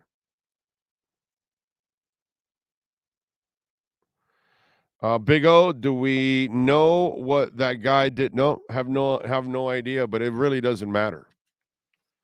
Really doesn't matter what he did to him. I mean, the fact that they just walked up to him and just started the brawl like that, there's really no excuse for any of that. Jalen Hurts, we talked a little bit about it earlier. He sprained his shoulder. Good thing is it's just a sprain. He's probably not going to play this week. And they'll probably, rest him for a week or 2. Who knows? I mean, they've got a nice, comfortable lead. They've got a hell of a team. You want to kind of take care of him, and he's coming along nicely. As I talked about earlier, out of the athletic quarterbacks out there like Lamar and like Justin Fields, he's the guy that is really making progress as a passer. I'm still not impressed. I'm never going to be impressed with Lamar Jackson. I think he's done pretty much. He's 5 years in. I don't know if he gets better. And Fields is still in his second year, so I got to give him some time. But Jalen Hurts, I've been really, really impressed with the way he has played. But the good thing is for Jalen, and he's one of those cats that you root for in a big time way. Young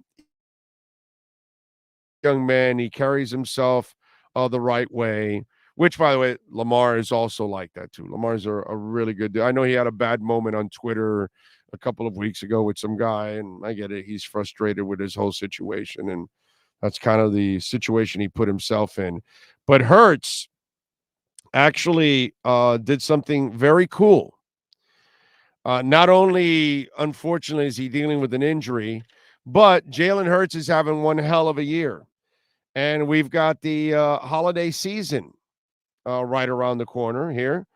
Well, it's actually started already with our Jewish friends in Hanukkah, right? Well, the Eagles quarterback Jalen Hurts is playing at an MVP level, leading his club to the best record in the NFL at 12-1. Hurts knows his remarkable season wouldn't be possible without one of the best offensive lines in the game. With holidays quickly approaching, Hurts took care of the guys who take care of him. When his offensive lineman came to work Friday, a box with Louis Vuitton bag inside greeted each of them at their stalls. How about that? Jason Kelsey reacted to the gift on Twitter, sharing it with the fan. Its ability to store loads of bottle openers. So, and by the way, it wasn't limited to starting linemen, as reserves and practice squad members also received early Christmas presents from their quarterback. So, pretty cool that he gifted them that. That's smart. It's also thoughtful, incredibly thoughtful, right? And it shows that he has true appreciation for the guys that he's working for. They're not going to get he's going to get the MVP praise. He's going to get all the credit for the winning and all of that stuff. And that's how the quarterback is. The quarterback gets all the praise and gets all the blame. That's just part of that's how it goes. That's why do you think I didn't give Tua a break for 2 weeks? Because if I'm going to praise him for all the other wins, well, then if he plays like shit, we have to be fair. And we have to say, hey, man, he didn't play well. Lots of great quarterbacks don't play well. That happens. It's not a big deal. It's not like it ever made me flinch or, oh my God, he's not going to still be a good quarterback. He'll be fine. He'll figure things out. You're going to have your ups and downs. Now you've just got to finish it strong. You better win these games now coming up, But nice job by Jalen Hurts. That is, again, he's just I know that, we can only say the good Lord is perfect. You know what I'm saying? But if you've watched Jalen Hurts his entire career, how he's handled all kinds of adversity, just like when you watch Tua, can it be any more perfect? Right? Like, man, Jalen Hurts, like, dude, the way you handled the whole Alabama situation, then you went to Oklahoma and you carried yourself, like a pro. And then you've gone to the NFL and you have carried yourself like a pro. And Tua, the same thing. He got to the NFL and he walked into a terrible situation, and yet he rose above all that shit to act like a pro. His coach couldn't act like one, but he did. He's handled everything so well. And I know nobody's perfect, but God, Jalen and Tua they're pretty close to perfect, because you get to see them in bad moments and you get to see them in good moments. It's really easy to handle the good moments. Handle losing the starting job like Jalen Hurts did and then have to transfer to Oklahoma. Handle it that way. Let me see you do that, because I can't. Try to handle flow for 2 years the way Tua did. I can't. I would have lost my shit with flow.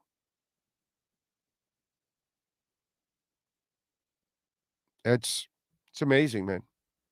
It's good stuff. Jalen Hurts, he's got it all, man. He's got it all. And he's got it all, that he gets it. And you can tell by his work ethic that he's putting in the time to finish out being a pocket passer. And once he crosses that threshold, look out, dude. Look out. It's going to be really dangerous, because the Eagles are a damn good team.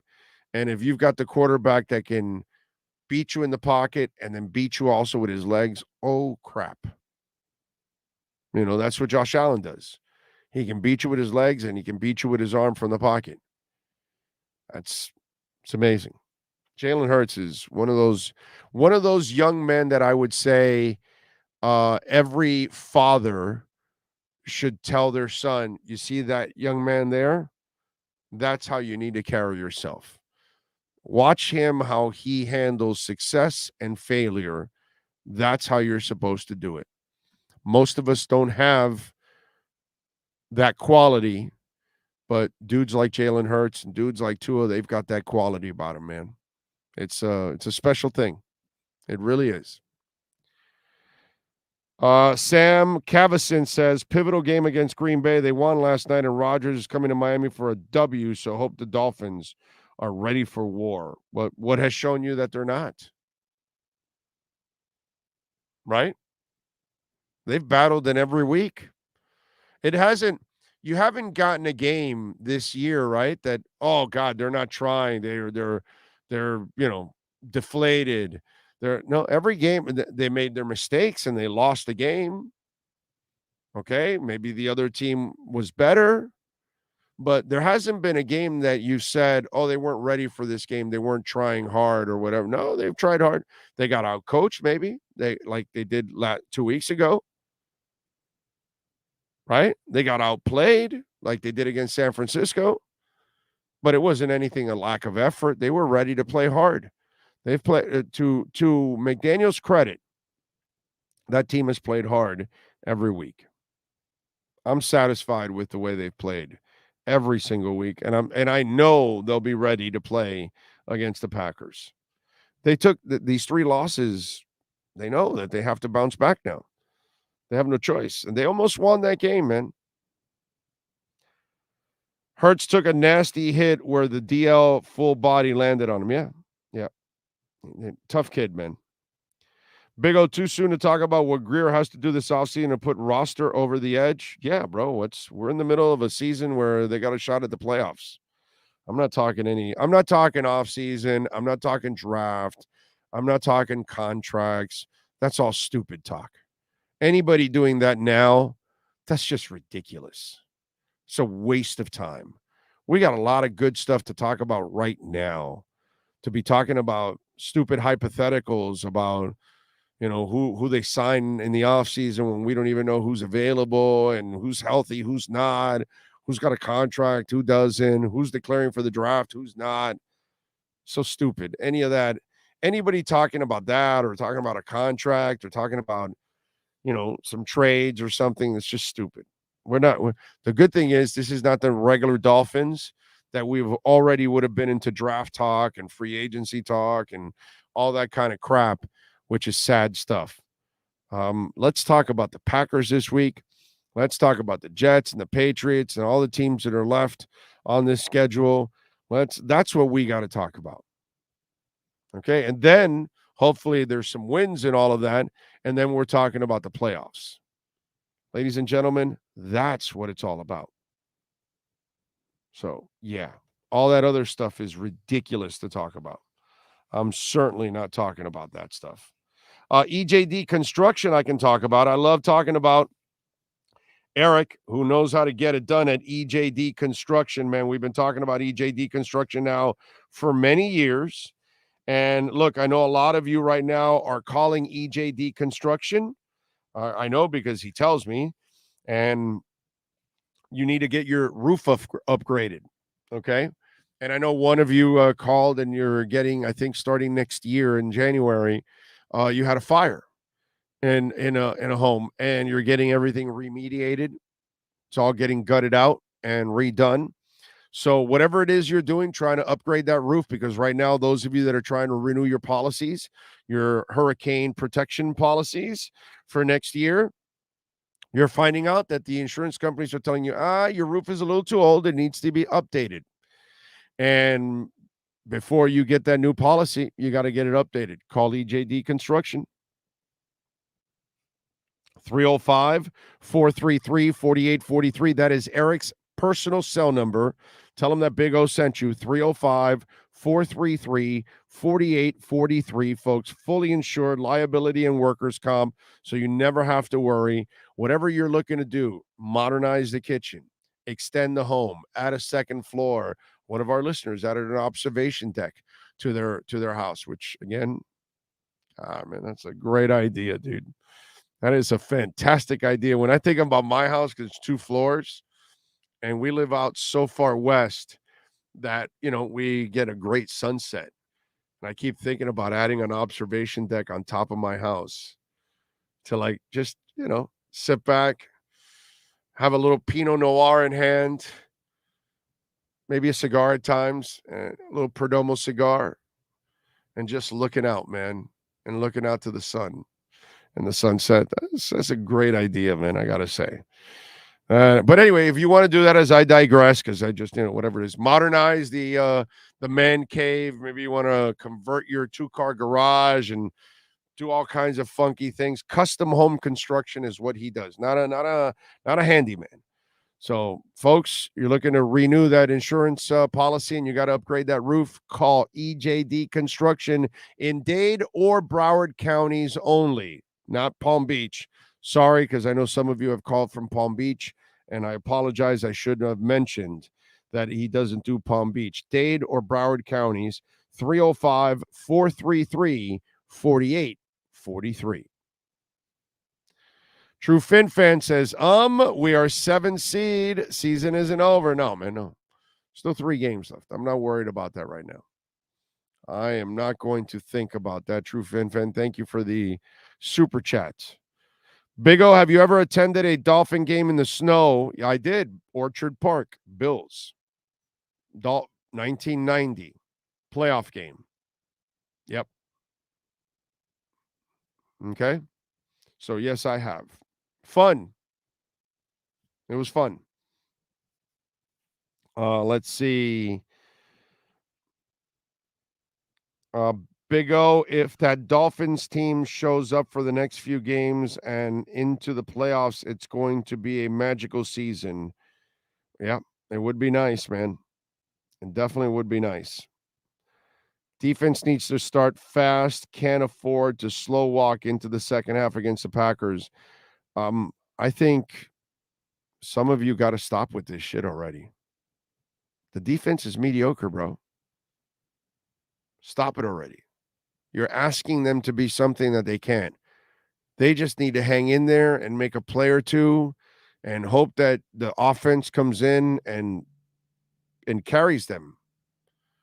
The defense can only do so much, man. There's only 5 players that are reliable. Those of you have to stop with that.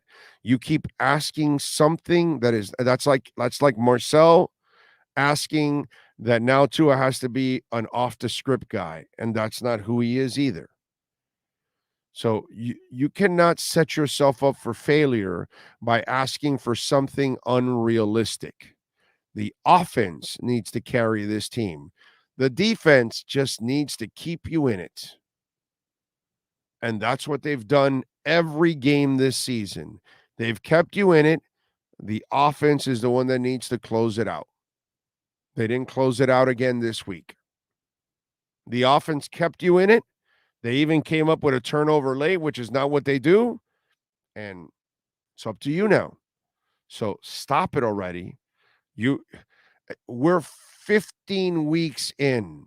If you haven't figured out by now that this is a mediocre defense, I can't help you, man. I really can't help you. I really cannot help you. You know, you want to keep asking for something that will never happen. The defense doesn't get blown out, bro. You're not scoring 50 points on them, and then, you're falling behind by a whole bunch. That only happened once in the Baltimore game. And then the offense did their job. They came back. But outside of that, the defense has kept you in the games every time. You've been right there within scoring distance. If not, it's if you're either leading or you're barely trailing 3, 4, 5, 6, 7 points. You're within a score. You're not getting blown out. It's up to the offense. The defense isn't going to start fast, and the defense isn't going to come up with a whole bunch of turnovers, and the defense isn't going to come up with a whole bunch of sacks, and the defense isn't going to lead the team and all that shit. And stop it already. Stop it. Stop it. Stop it. Stop it. It's really amazing to me how 15 weeks in, you don't see what they are. And it doesn't matter who the hell is coaching these guys. Nobody's going to dominate with 5 players that are reliable. That's all. Nobody. And Bradley Chubb right now, I'm not going to say it was a bad move, but right now it's definitely not a good trade. Okay? It's too early to give up on the guy. But yeah, he ain't getting it done. He ain't getting it done. That's all. I was going to ask you about Chubb again. Yeah, no, we talked about it yesterday. I got into it more yesterday. You can go check it out. He ain't cutting the cheese, bro. And go watch it too. Go watch the film. That's the depressing part. Go watch the film. I had guys on, it's funny because sometimes fans, like, I forgot who it was. Somebody tweeted me some fan account that has some guy that has a Twitter, a YouTube channel. I forgot who the hell it was. And it was like, well, Tua's completing passes because the windows are the biggest in the NFL, this, that. And then the problem is when you're just, you don't really follow the game. You're just trying to find something to back because whoever that wasn't a Tua believer. And then the person that sent it to me, right? Because I saw the headline and I'm like, well, this is typical fan bullshit because Tua was either number 1 or number 2, maybe worst case scenario, number 3 in the NFL last year in completion percentage in the tightest windows in the NFL.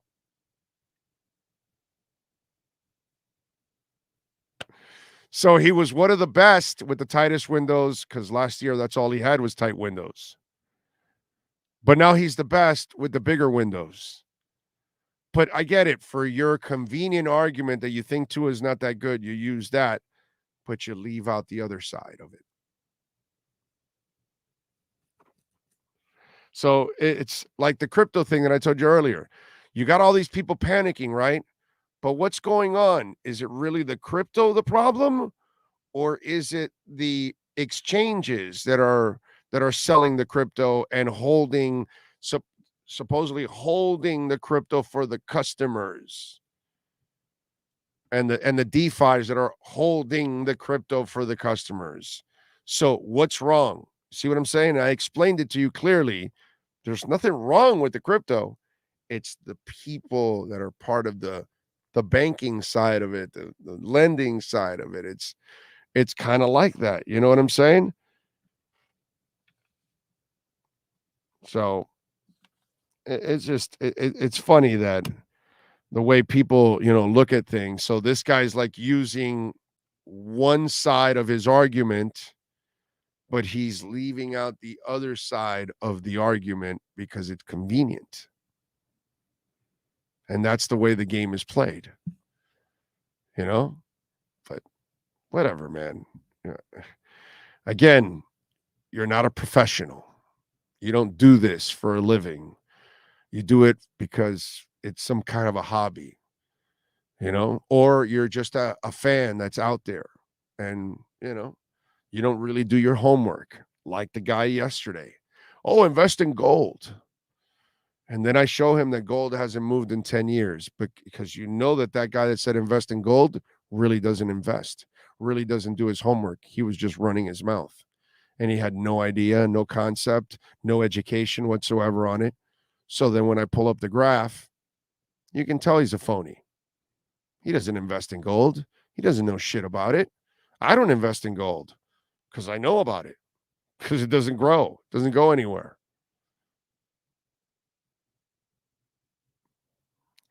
Got to know all the facts, man. But it's all right if you want to spin it however you want to spin it.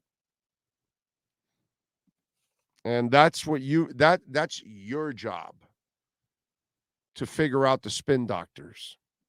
The people that have just an agenda and they're not really actually doing the job objectively. Those are the people that you got to go after, unfortunately. What can I tell you, ladies and gentlemen? By the way, myedgedrink.com, finest energy drink on the planet. We love, John is amazing. Edge is on the brink of exploding. And I think 2023 is going to be such an enormous year for Edge. I think it's going to become more known nationally. I think it's going to become a trend, in other words. Okay. The packaging is amazing.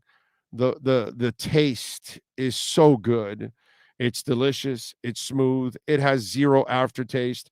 I've been telling you about Edge for several months now, folks. Only 78 calories.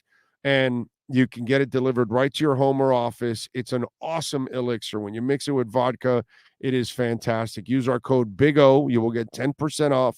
I'm telling you, most energy drinks I've tried throughout my lifetime, they've got an aftertaste. You name it. And it ain't no bull. Okay? All of them got an aftertaste. You try Edge, and there is zero aftertaste. It's delicious. It's smooth. It's going to freak you out. So for those of you that use energy drinks like soft drinks, this is the one that you're going to go, wow, this is awesome. And then when you mix it with vodka, your vodka disappears. So amazing. I'm telling you. Go to myedgedrink.com. Use our code Big O. Get 10% off. I promise you when you try this, it is going to blow you away. And the cans are so cool. Hell, people are they're going to want to keep the cans and use them for, I don't know what they're going to use them for, but there's probably different usages you could probably do with that can. But I'm telling you, it is really, really cool. Check it out, myedgedrink.com, and use our code Big O. Get 10% off. You will love it. Love it.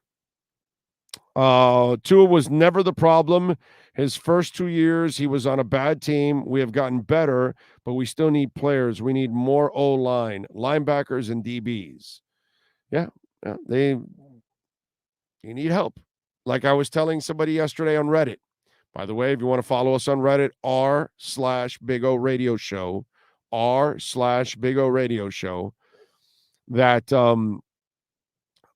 we were talking about, Dolphin quarterbacks. And yeah, Marino's the best of all time. There's no doubt. And Tua is the best you've had since Marino. But Marino didn't win. Why? Because he didn't have enough help.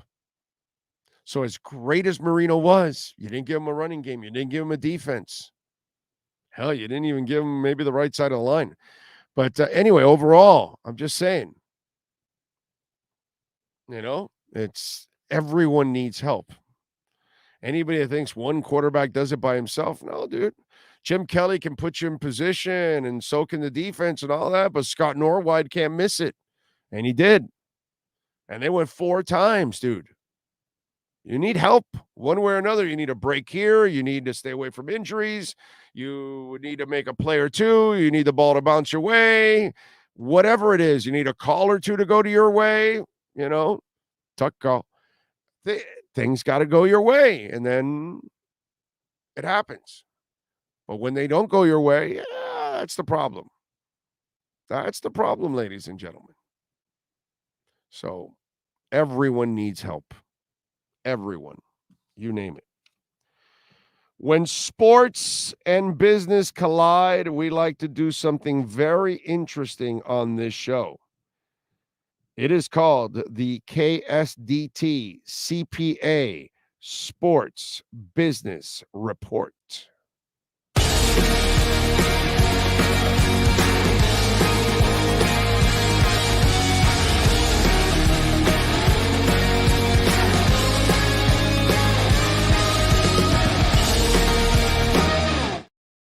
All right. Commissioner David Silver. No, that's not Dave. Is it David Silver? No, right? It's Adam Silver. I'm sorry. David Silver is that 90210? Right? Wasn't it David Silver? I think it was. Anyway, the greatest white rapper before Eminem, right? You got to watch 902. If you didn't watch 90210, you just don't know what the hell I'm talking about. Sorry. You're out of the loop. Anyway, Mexico could join U.S. and Canada as countries with NBA teams. Ahead of the Saturday game against the San Antonio Spurs for Miami and Mexico City, Adam Silver said that Mexico City is doing all the things necessary to demonstrate to the league that ultimately we may be positioned to house a team here. There's no doubt we'll be looking seriously at Mexico City over time. Silver acknowledged logistical concerns that have come with the NBA teams in Canada, but also referred to Mexico City's population, facility, and fan support as arguments in its favor. It's the most populated city in North America with an estimated 9 million people. Mexico City Arena seats 23,000 fans, while the United Center, which is the NBA's largest arena, is 21,000. There are reportedly 30 million NBA fans in the country. Vegas and Seattle are often considered other possible contenders for a new franchise, but the league hasn't added a team since 2004. So, I think that was kind of a carrot that he left dangling for them Do I believe that they would expand to Mexico City before Seattle and Vegas? Hells to the freaking no. No shot. Nada, nay, will never happen. They will go back to Seattle where they belong, and they will go to Vegas where they should have been before the NFL, before the NHL. My God, baseball is going to get there before basketball. I would have never guessed that in Vegas. I always expected the NBA, which is the most progressive league of them all, to be in Vegas before everybody else because of all the gambling stuff and everybody terrified, especially the NFL. My God, the NFL was terrified of gambling more than any other league. I thought they would be the last one in there, and they were second. So I don't, they're not going to expand to 3 teams. The Mexico City will go with another team. I don't know which one. Okay. You know, maybe the success now of New Orleans has saved the Pelicans there, because you really wonder the future of New Orleans now.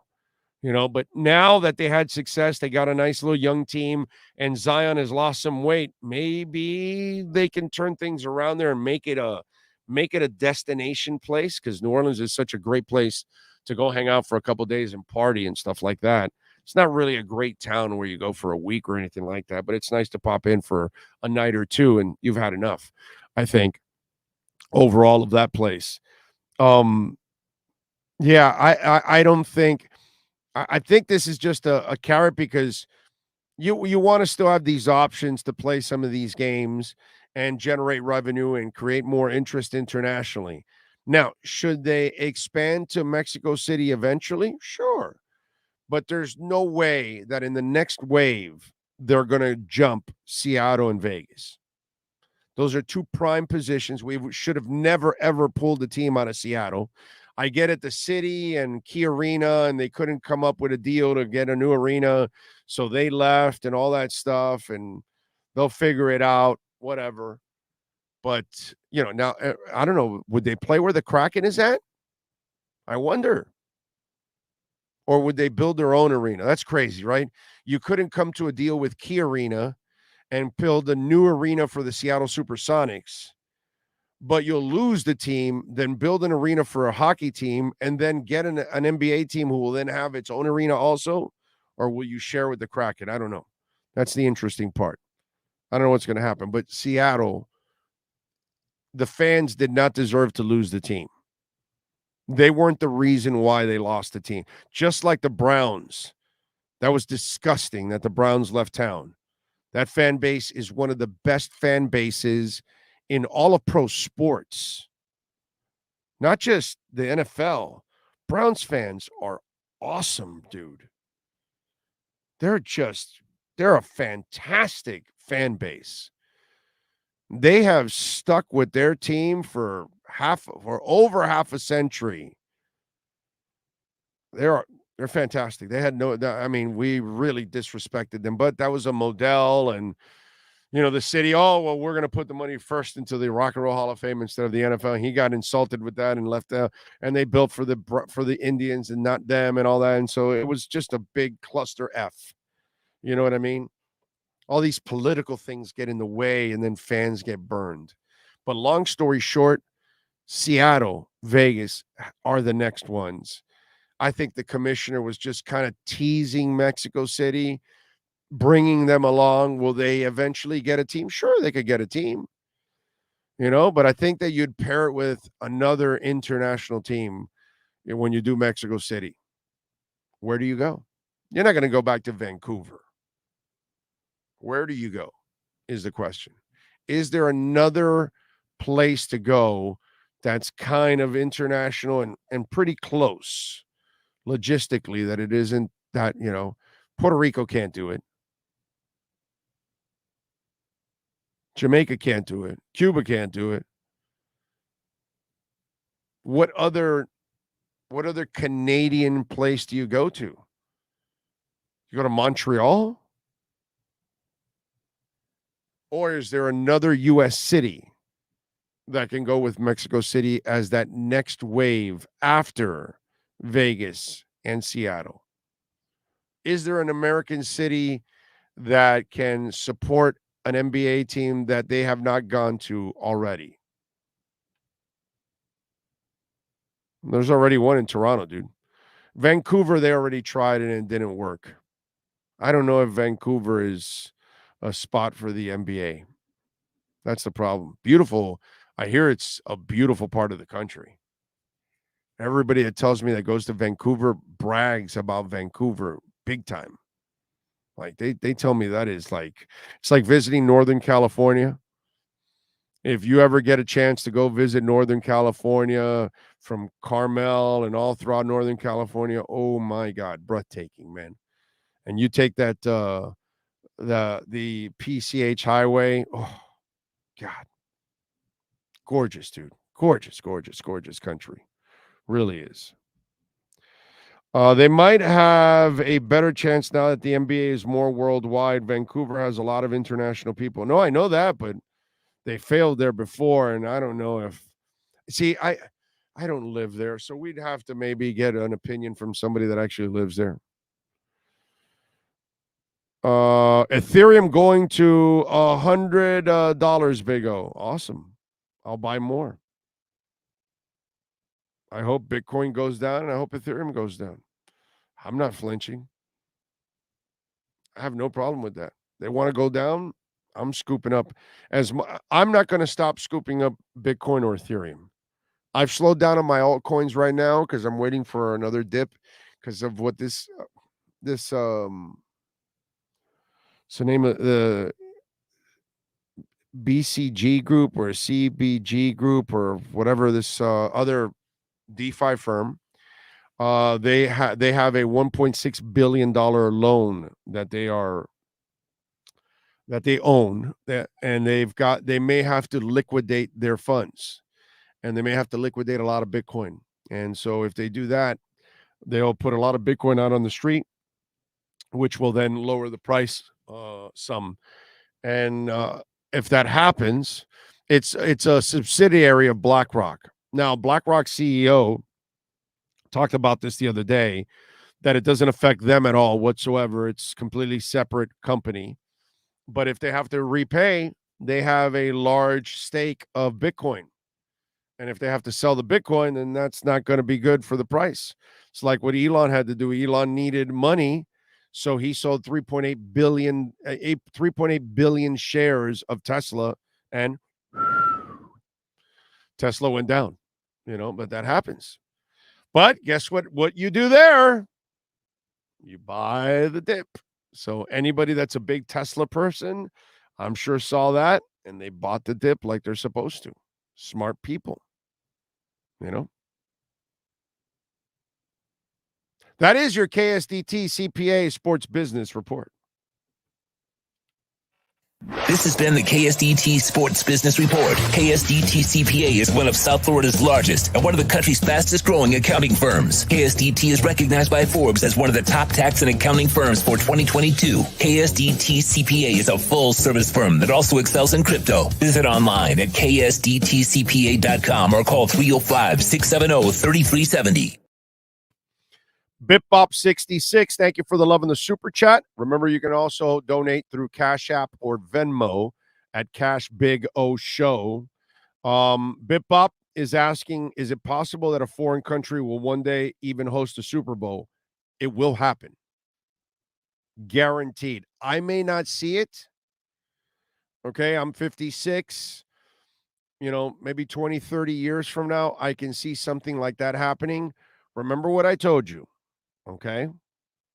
You add a European division, one in London, one in Paris, one in Berlin, one in Barcelona. You create an independent practice facility there. So when the American teams travel over, they're going to play a couple of weeks there. They will stay there. We'll have its own hotel, its own practice facility, and it'll be centralized where they can fly to any of the locations. Right? Play for a couple of weeks, come back, have a bye week, and then continue. Have 2 bye weeks in the season. So you'll have 36 teams, 2 bye weeks. So it'll be a 20-week season. So you'll have a bye for your Thursday night games and a bye for your European trips. Okay? You will have an international practice facility here in the United States, somewhere in Indianapolis, maybe a little bit more south. Maybe you put it a little south of Tennessee, somewhere there.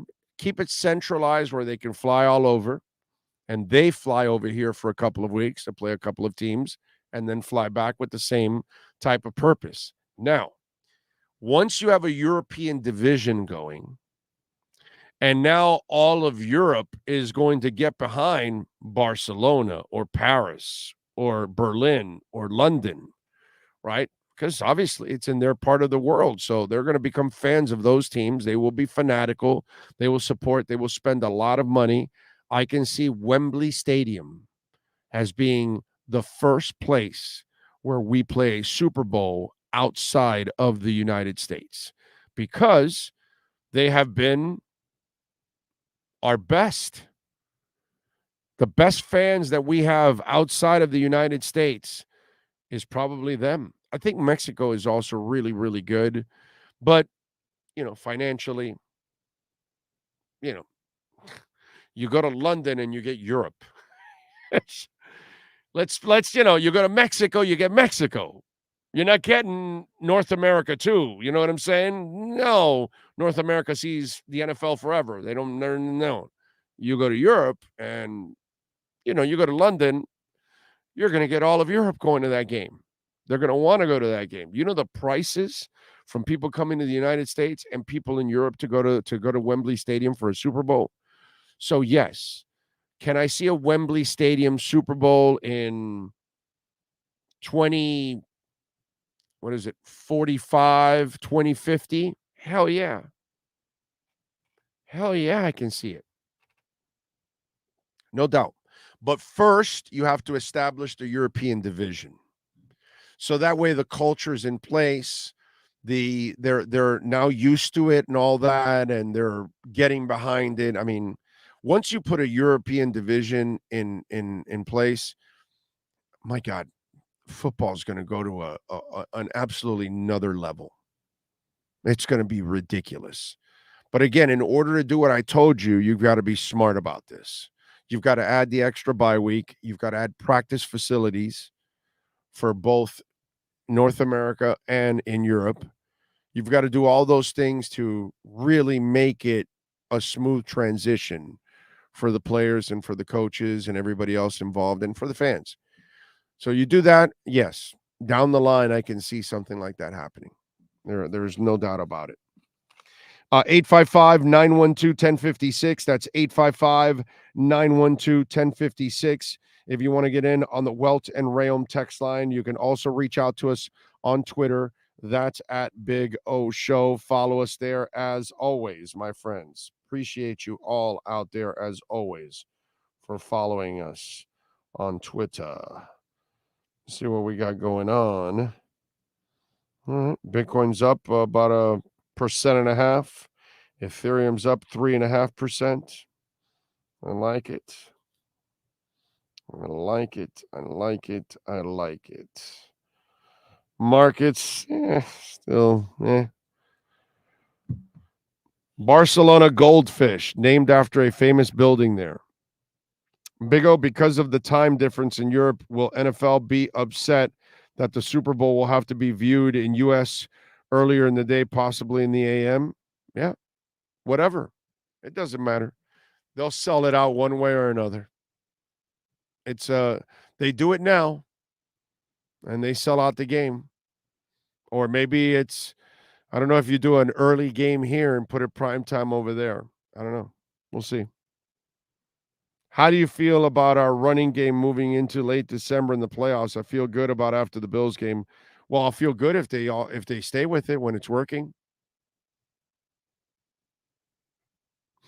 We can feel all we want about the goddamn running game, but this past Saturday he had a chance to kind of like use it more, punish their ass, and he didn't. He could have won the game with that. I love McDaniel, bro. He did not have a good week this week. I'm sorry.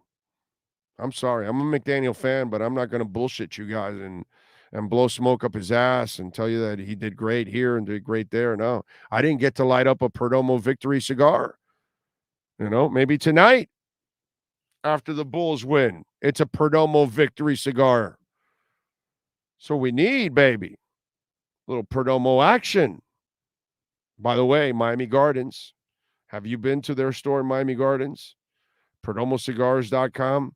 They've got all of every cigar that Perdomo makes is there in the humidor, giant humidor.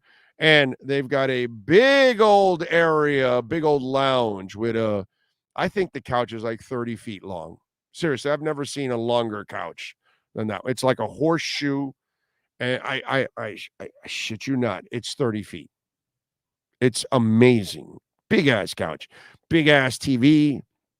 Nick Perdomo's always hanging around. Could take pictures with him if he's around. Telling you, good people, man. Perdomo Cigars. Go to your nearest cigar shop. And by the way, if you are looking for work, they are still hiring at Perdomo Cigars. Okay. Do you remember times when Bill Belichick would run the entire drive against Miami? I would like to see that. Would make that for sure. If you can run it, run the hell out of it. AZ is asking, what the hell is going on with Byron Jones? If he's not going to be a team player, why don't we just let him loose? Well, because you've got a contract. So you've got to wait, and there's a specific time when you let him go. They might wait for June to make him a June cut to take half the cut in this year's cap and half in the next year's cap. I don't know how they're going to handle it, but because it's I believe it's like a $14 million hard cap hit. So they'll take the hit this year, and then next year they'll release X.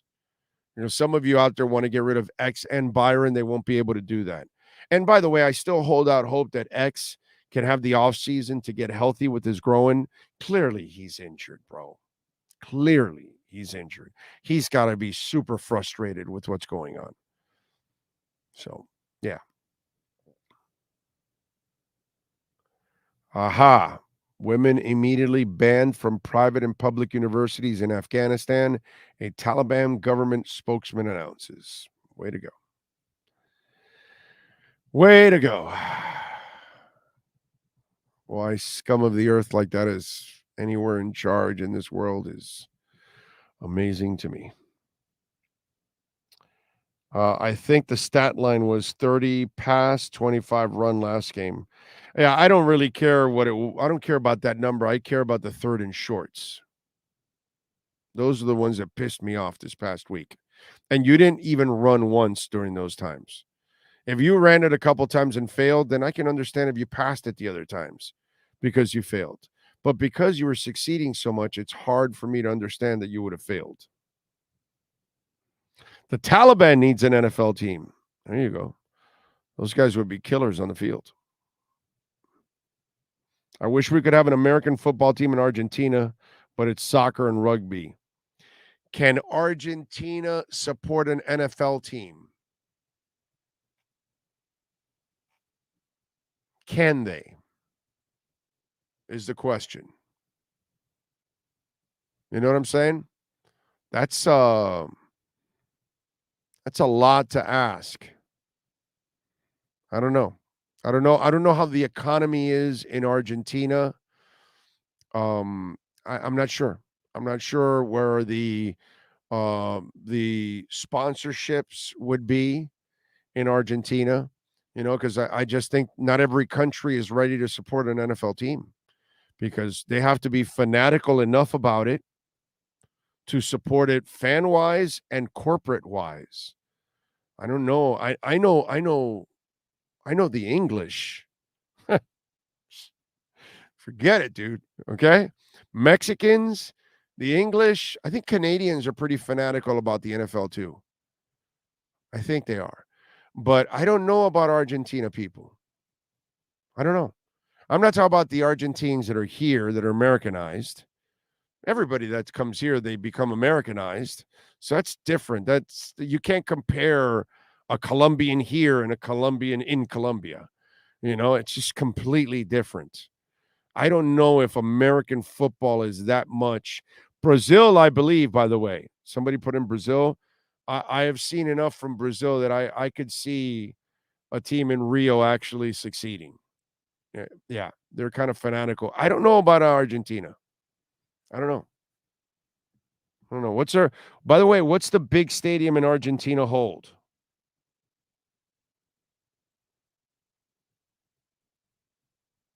Would they have to build a new stadium, or are they in the 60s and 70s and things like that? That's the question that I would have. Oh yeah. Monumental has 70,000.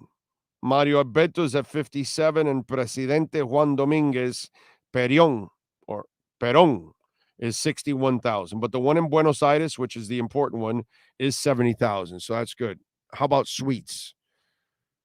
How are they with suites on that one? See, these are things that the NFL would look at, because I don't know how they manage the business there. I know how they manage the business of the NFL here. That's the only thing that I would have to figure out. I don't know. I don't know about Argentina. I'm not smart enough to tell you that Argentina could or couldn't do it. Not sure. Even also fiscally, you know. Peru's safer than Brazil. Yeah, but it's not really about. It's not really, well. Peru's got its own problems, bro. Have you been watching what's going on in Peru right now? They just jailed the guy that was president. They've got riots going on now because you got some that will believe in the president, some that don't want what happened, and I don't, whatever. But no, Hawaii, yeah, Hawaii is no shot, bro. It's a nice try, but no, Hawaii unfortunately will never be home to an NFL team. They can barely support bowl games there, dude. You know what I'm saying? It's always a mission for any of that in the Big Island. It's not enough. They don't have enough. That's why I'm asking about Argentina. Like, I don't know if in Buenos Aires, the sponsorship, the fanaticism, will it all be there? Like, I know Mexicans are freaking crazy about the NFL. I'm not sure if Argentina's crazy about the NFL. I'm not sure. I'm not confident in that. I'm not educated enough in it, to be quite honest. You know, but I know Mexicans are. Oh, baby, I know the Brits. Oh man, the Brits love the NFL, dude. They freaking love it. Of course, they love their number one sport, soccer, football. But they love the NFL. Like, it shows. I don't know about Argentina.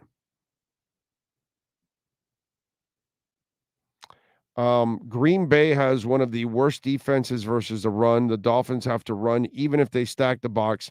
Don't let the defense dictate what our offense does. Let our offense dictate what to the defense. I hope so. But it's up to Mike to pull the trigger, bro. You know. Sam says no. We are too fair away.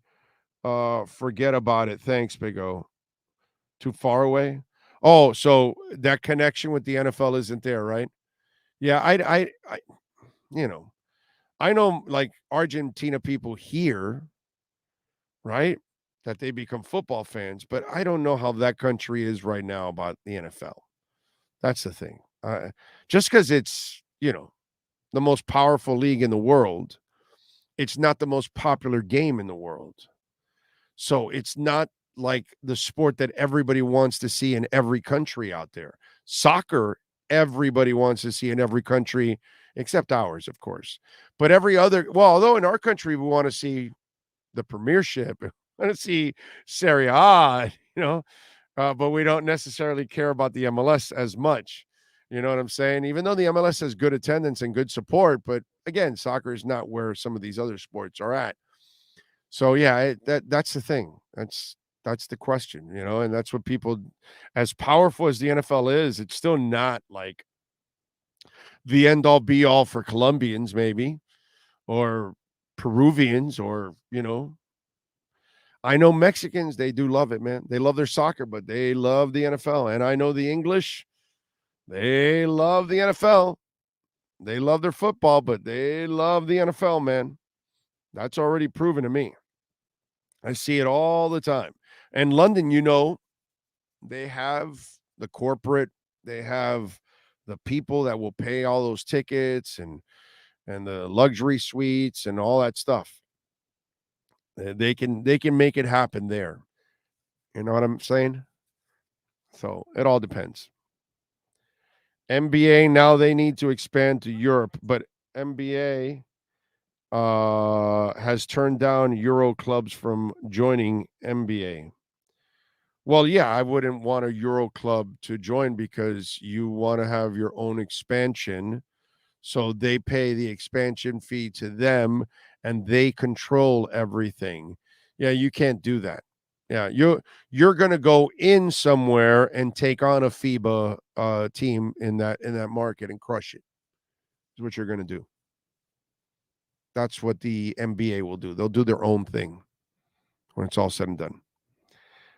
Big O, I found a Dolphin bar in Toronto, Canada. How about that? I need one in Montreal.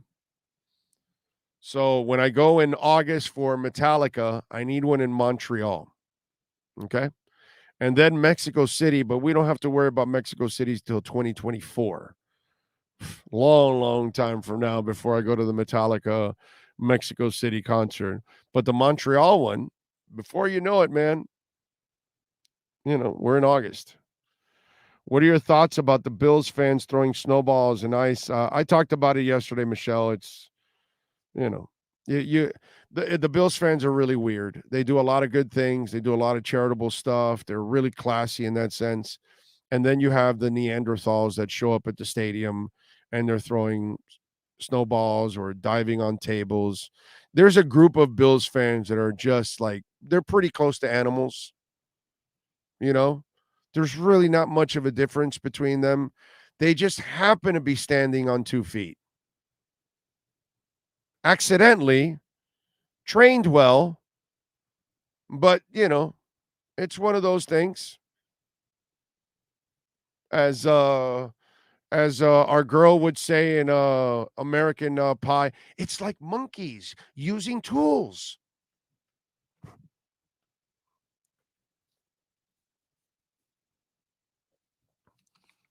That's how it goes. What can I tell you? All right. Seems like we. One more thing I do want to talk about, and I want to congratulate the NFL. I got to congratulate. Sometimes they do things that are the right things to do. This year, we had a lot of action on the trading deadline, and so that was actually pretty cool. That we had a lot of action. Normally there isn't, and our team obviously was involved with Chubb and Jeff Wilson. By the way, has anybody seen Bradley Chubb? Have you found Bradley Chubb? Just in case, if you see Bradley Chubb, please tell him that he's supposed to be playing for the Miami Dolphins. Anyway, so there were trades, but NFL General Managers Advisory Committee held discussions at the owners' meetings last week about potentially pushing the trade deadline back a week or two. That's according to Ian Rappaport and Tom Pelissero. There is said to be momentum building among some clubs to approve the change as soon as this offseason. In the official proposal made to move the trade line back, at least 24 of the 32 team owners would need to be in favor of it to pass. A vote could be held at the league meetings in either March or May. The trading deadline is currently the Tuesday after the 8th week. Prior to 2012, the deadline was week 6. A total of 12 players changed teams in 10 different deals at the trade deadline this year, which was an NFL record. The idea behind pushing the trade line back would be to give teams more of an opportunity to see where they stand, whether they want to be buyers or sellers, and that could be a concern for the NFL Competition Committee, as bad teams may be more likely to dump star players and tank. Okay, look, in the end, it's still a cap-oriented league. So if somebody can acquire a star player and fit it in their cap, well, then God bless them. But the deadline should be pushed back, I think, 2 weeks, not one. Not one, 2. You got to push it back at least 2. Because the problem is it's so early that teams are still not sure if they're out of the race. And so now you're creating a really difficult situation for those teams, and they can't take advantage of it. 2 weeks later, they have more of a clear picture. They know they're in, they're out. Now they can make moves. And instead of maybe here's the thing. The NFL looks at it, oh, well, you're going to trade your star player. Well, the other ways looked at it too. Well, I could have traded my star player. I could have opened up salary so I can now maybe sign a couple of other players, use those draft picks to replace one of my guys. Okay? You're also hurting clubs from rebuilding and restarting and resetting because, unfortunately, that's part of the game. You did something, you made some moves, it didn't work out, you got to tear it back down again, you got to rebuild. Sometimes the trade deadline is the best thing for you. Why? Because now you're catching the other side of it. The team that is making a playoff push, that thinks that they're a playoff contender, and guess what comes with that? Desperation. Guess what comes with that? Overpaying. So now you're having a bad year. You didn't make a good signing. This didn't go well. You have a way of getting out of it and getting compensation. You're doing a favor to your other teams too that are having bad moments. They have at least an avenue to then derail the track that they're on and get back on track. It goes both ways. You can look at it like you think they're tanking, or you can also look at it as, well, they deserve also an opportunity to kind of reset if they feel like it. You know? Now, listen, if you're worried about teams like the Bengals, well, I'm sorry, man. You know, you got a couple teams that are cheap. I can't help you with that. What you do is don't allow cheap people into your league anymore. Don't allow people that don't have the money to buy a team. That's it. Baseball would learn a lot from that. They continue to do that, and they keep giving them to us. Because we went from one owner that can't spend to another owner that can't spend. So good move. Move the deadline back a couple of weeks. I like it. All right, we are out of here. We got to thank Manny Navarro, as always, for joining us. We thank all of you for tuning in. We thank, of course, the man, the myth, the legend that is Sean Stanley, the best in the business. He masters this entire platform. We thank all of you that tuned in. Those of you that sent in a super chat, a question, hit the like button. Thank you all out there. Maybe you send in a Cash App or Venmo. Thank you. Don't forget to follow us now on Reddit, r/Big O Radio Show. That's our community there. Please join our community on Reddit.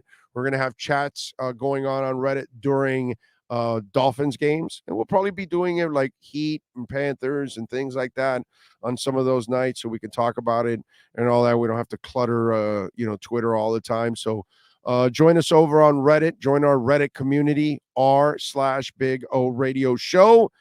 And appreciate all of you out there. Don't forget to hit the like button. Please subscribe. Help us get to 20,000 subscribers. We'll see you tomorrow morning at 8:45 as we get you ready for a little hump day action right here on the Big O Radio Show. Love you all.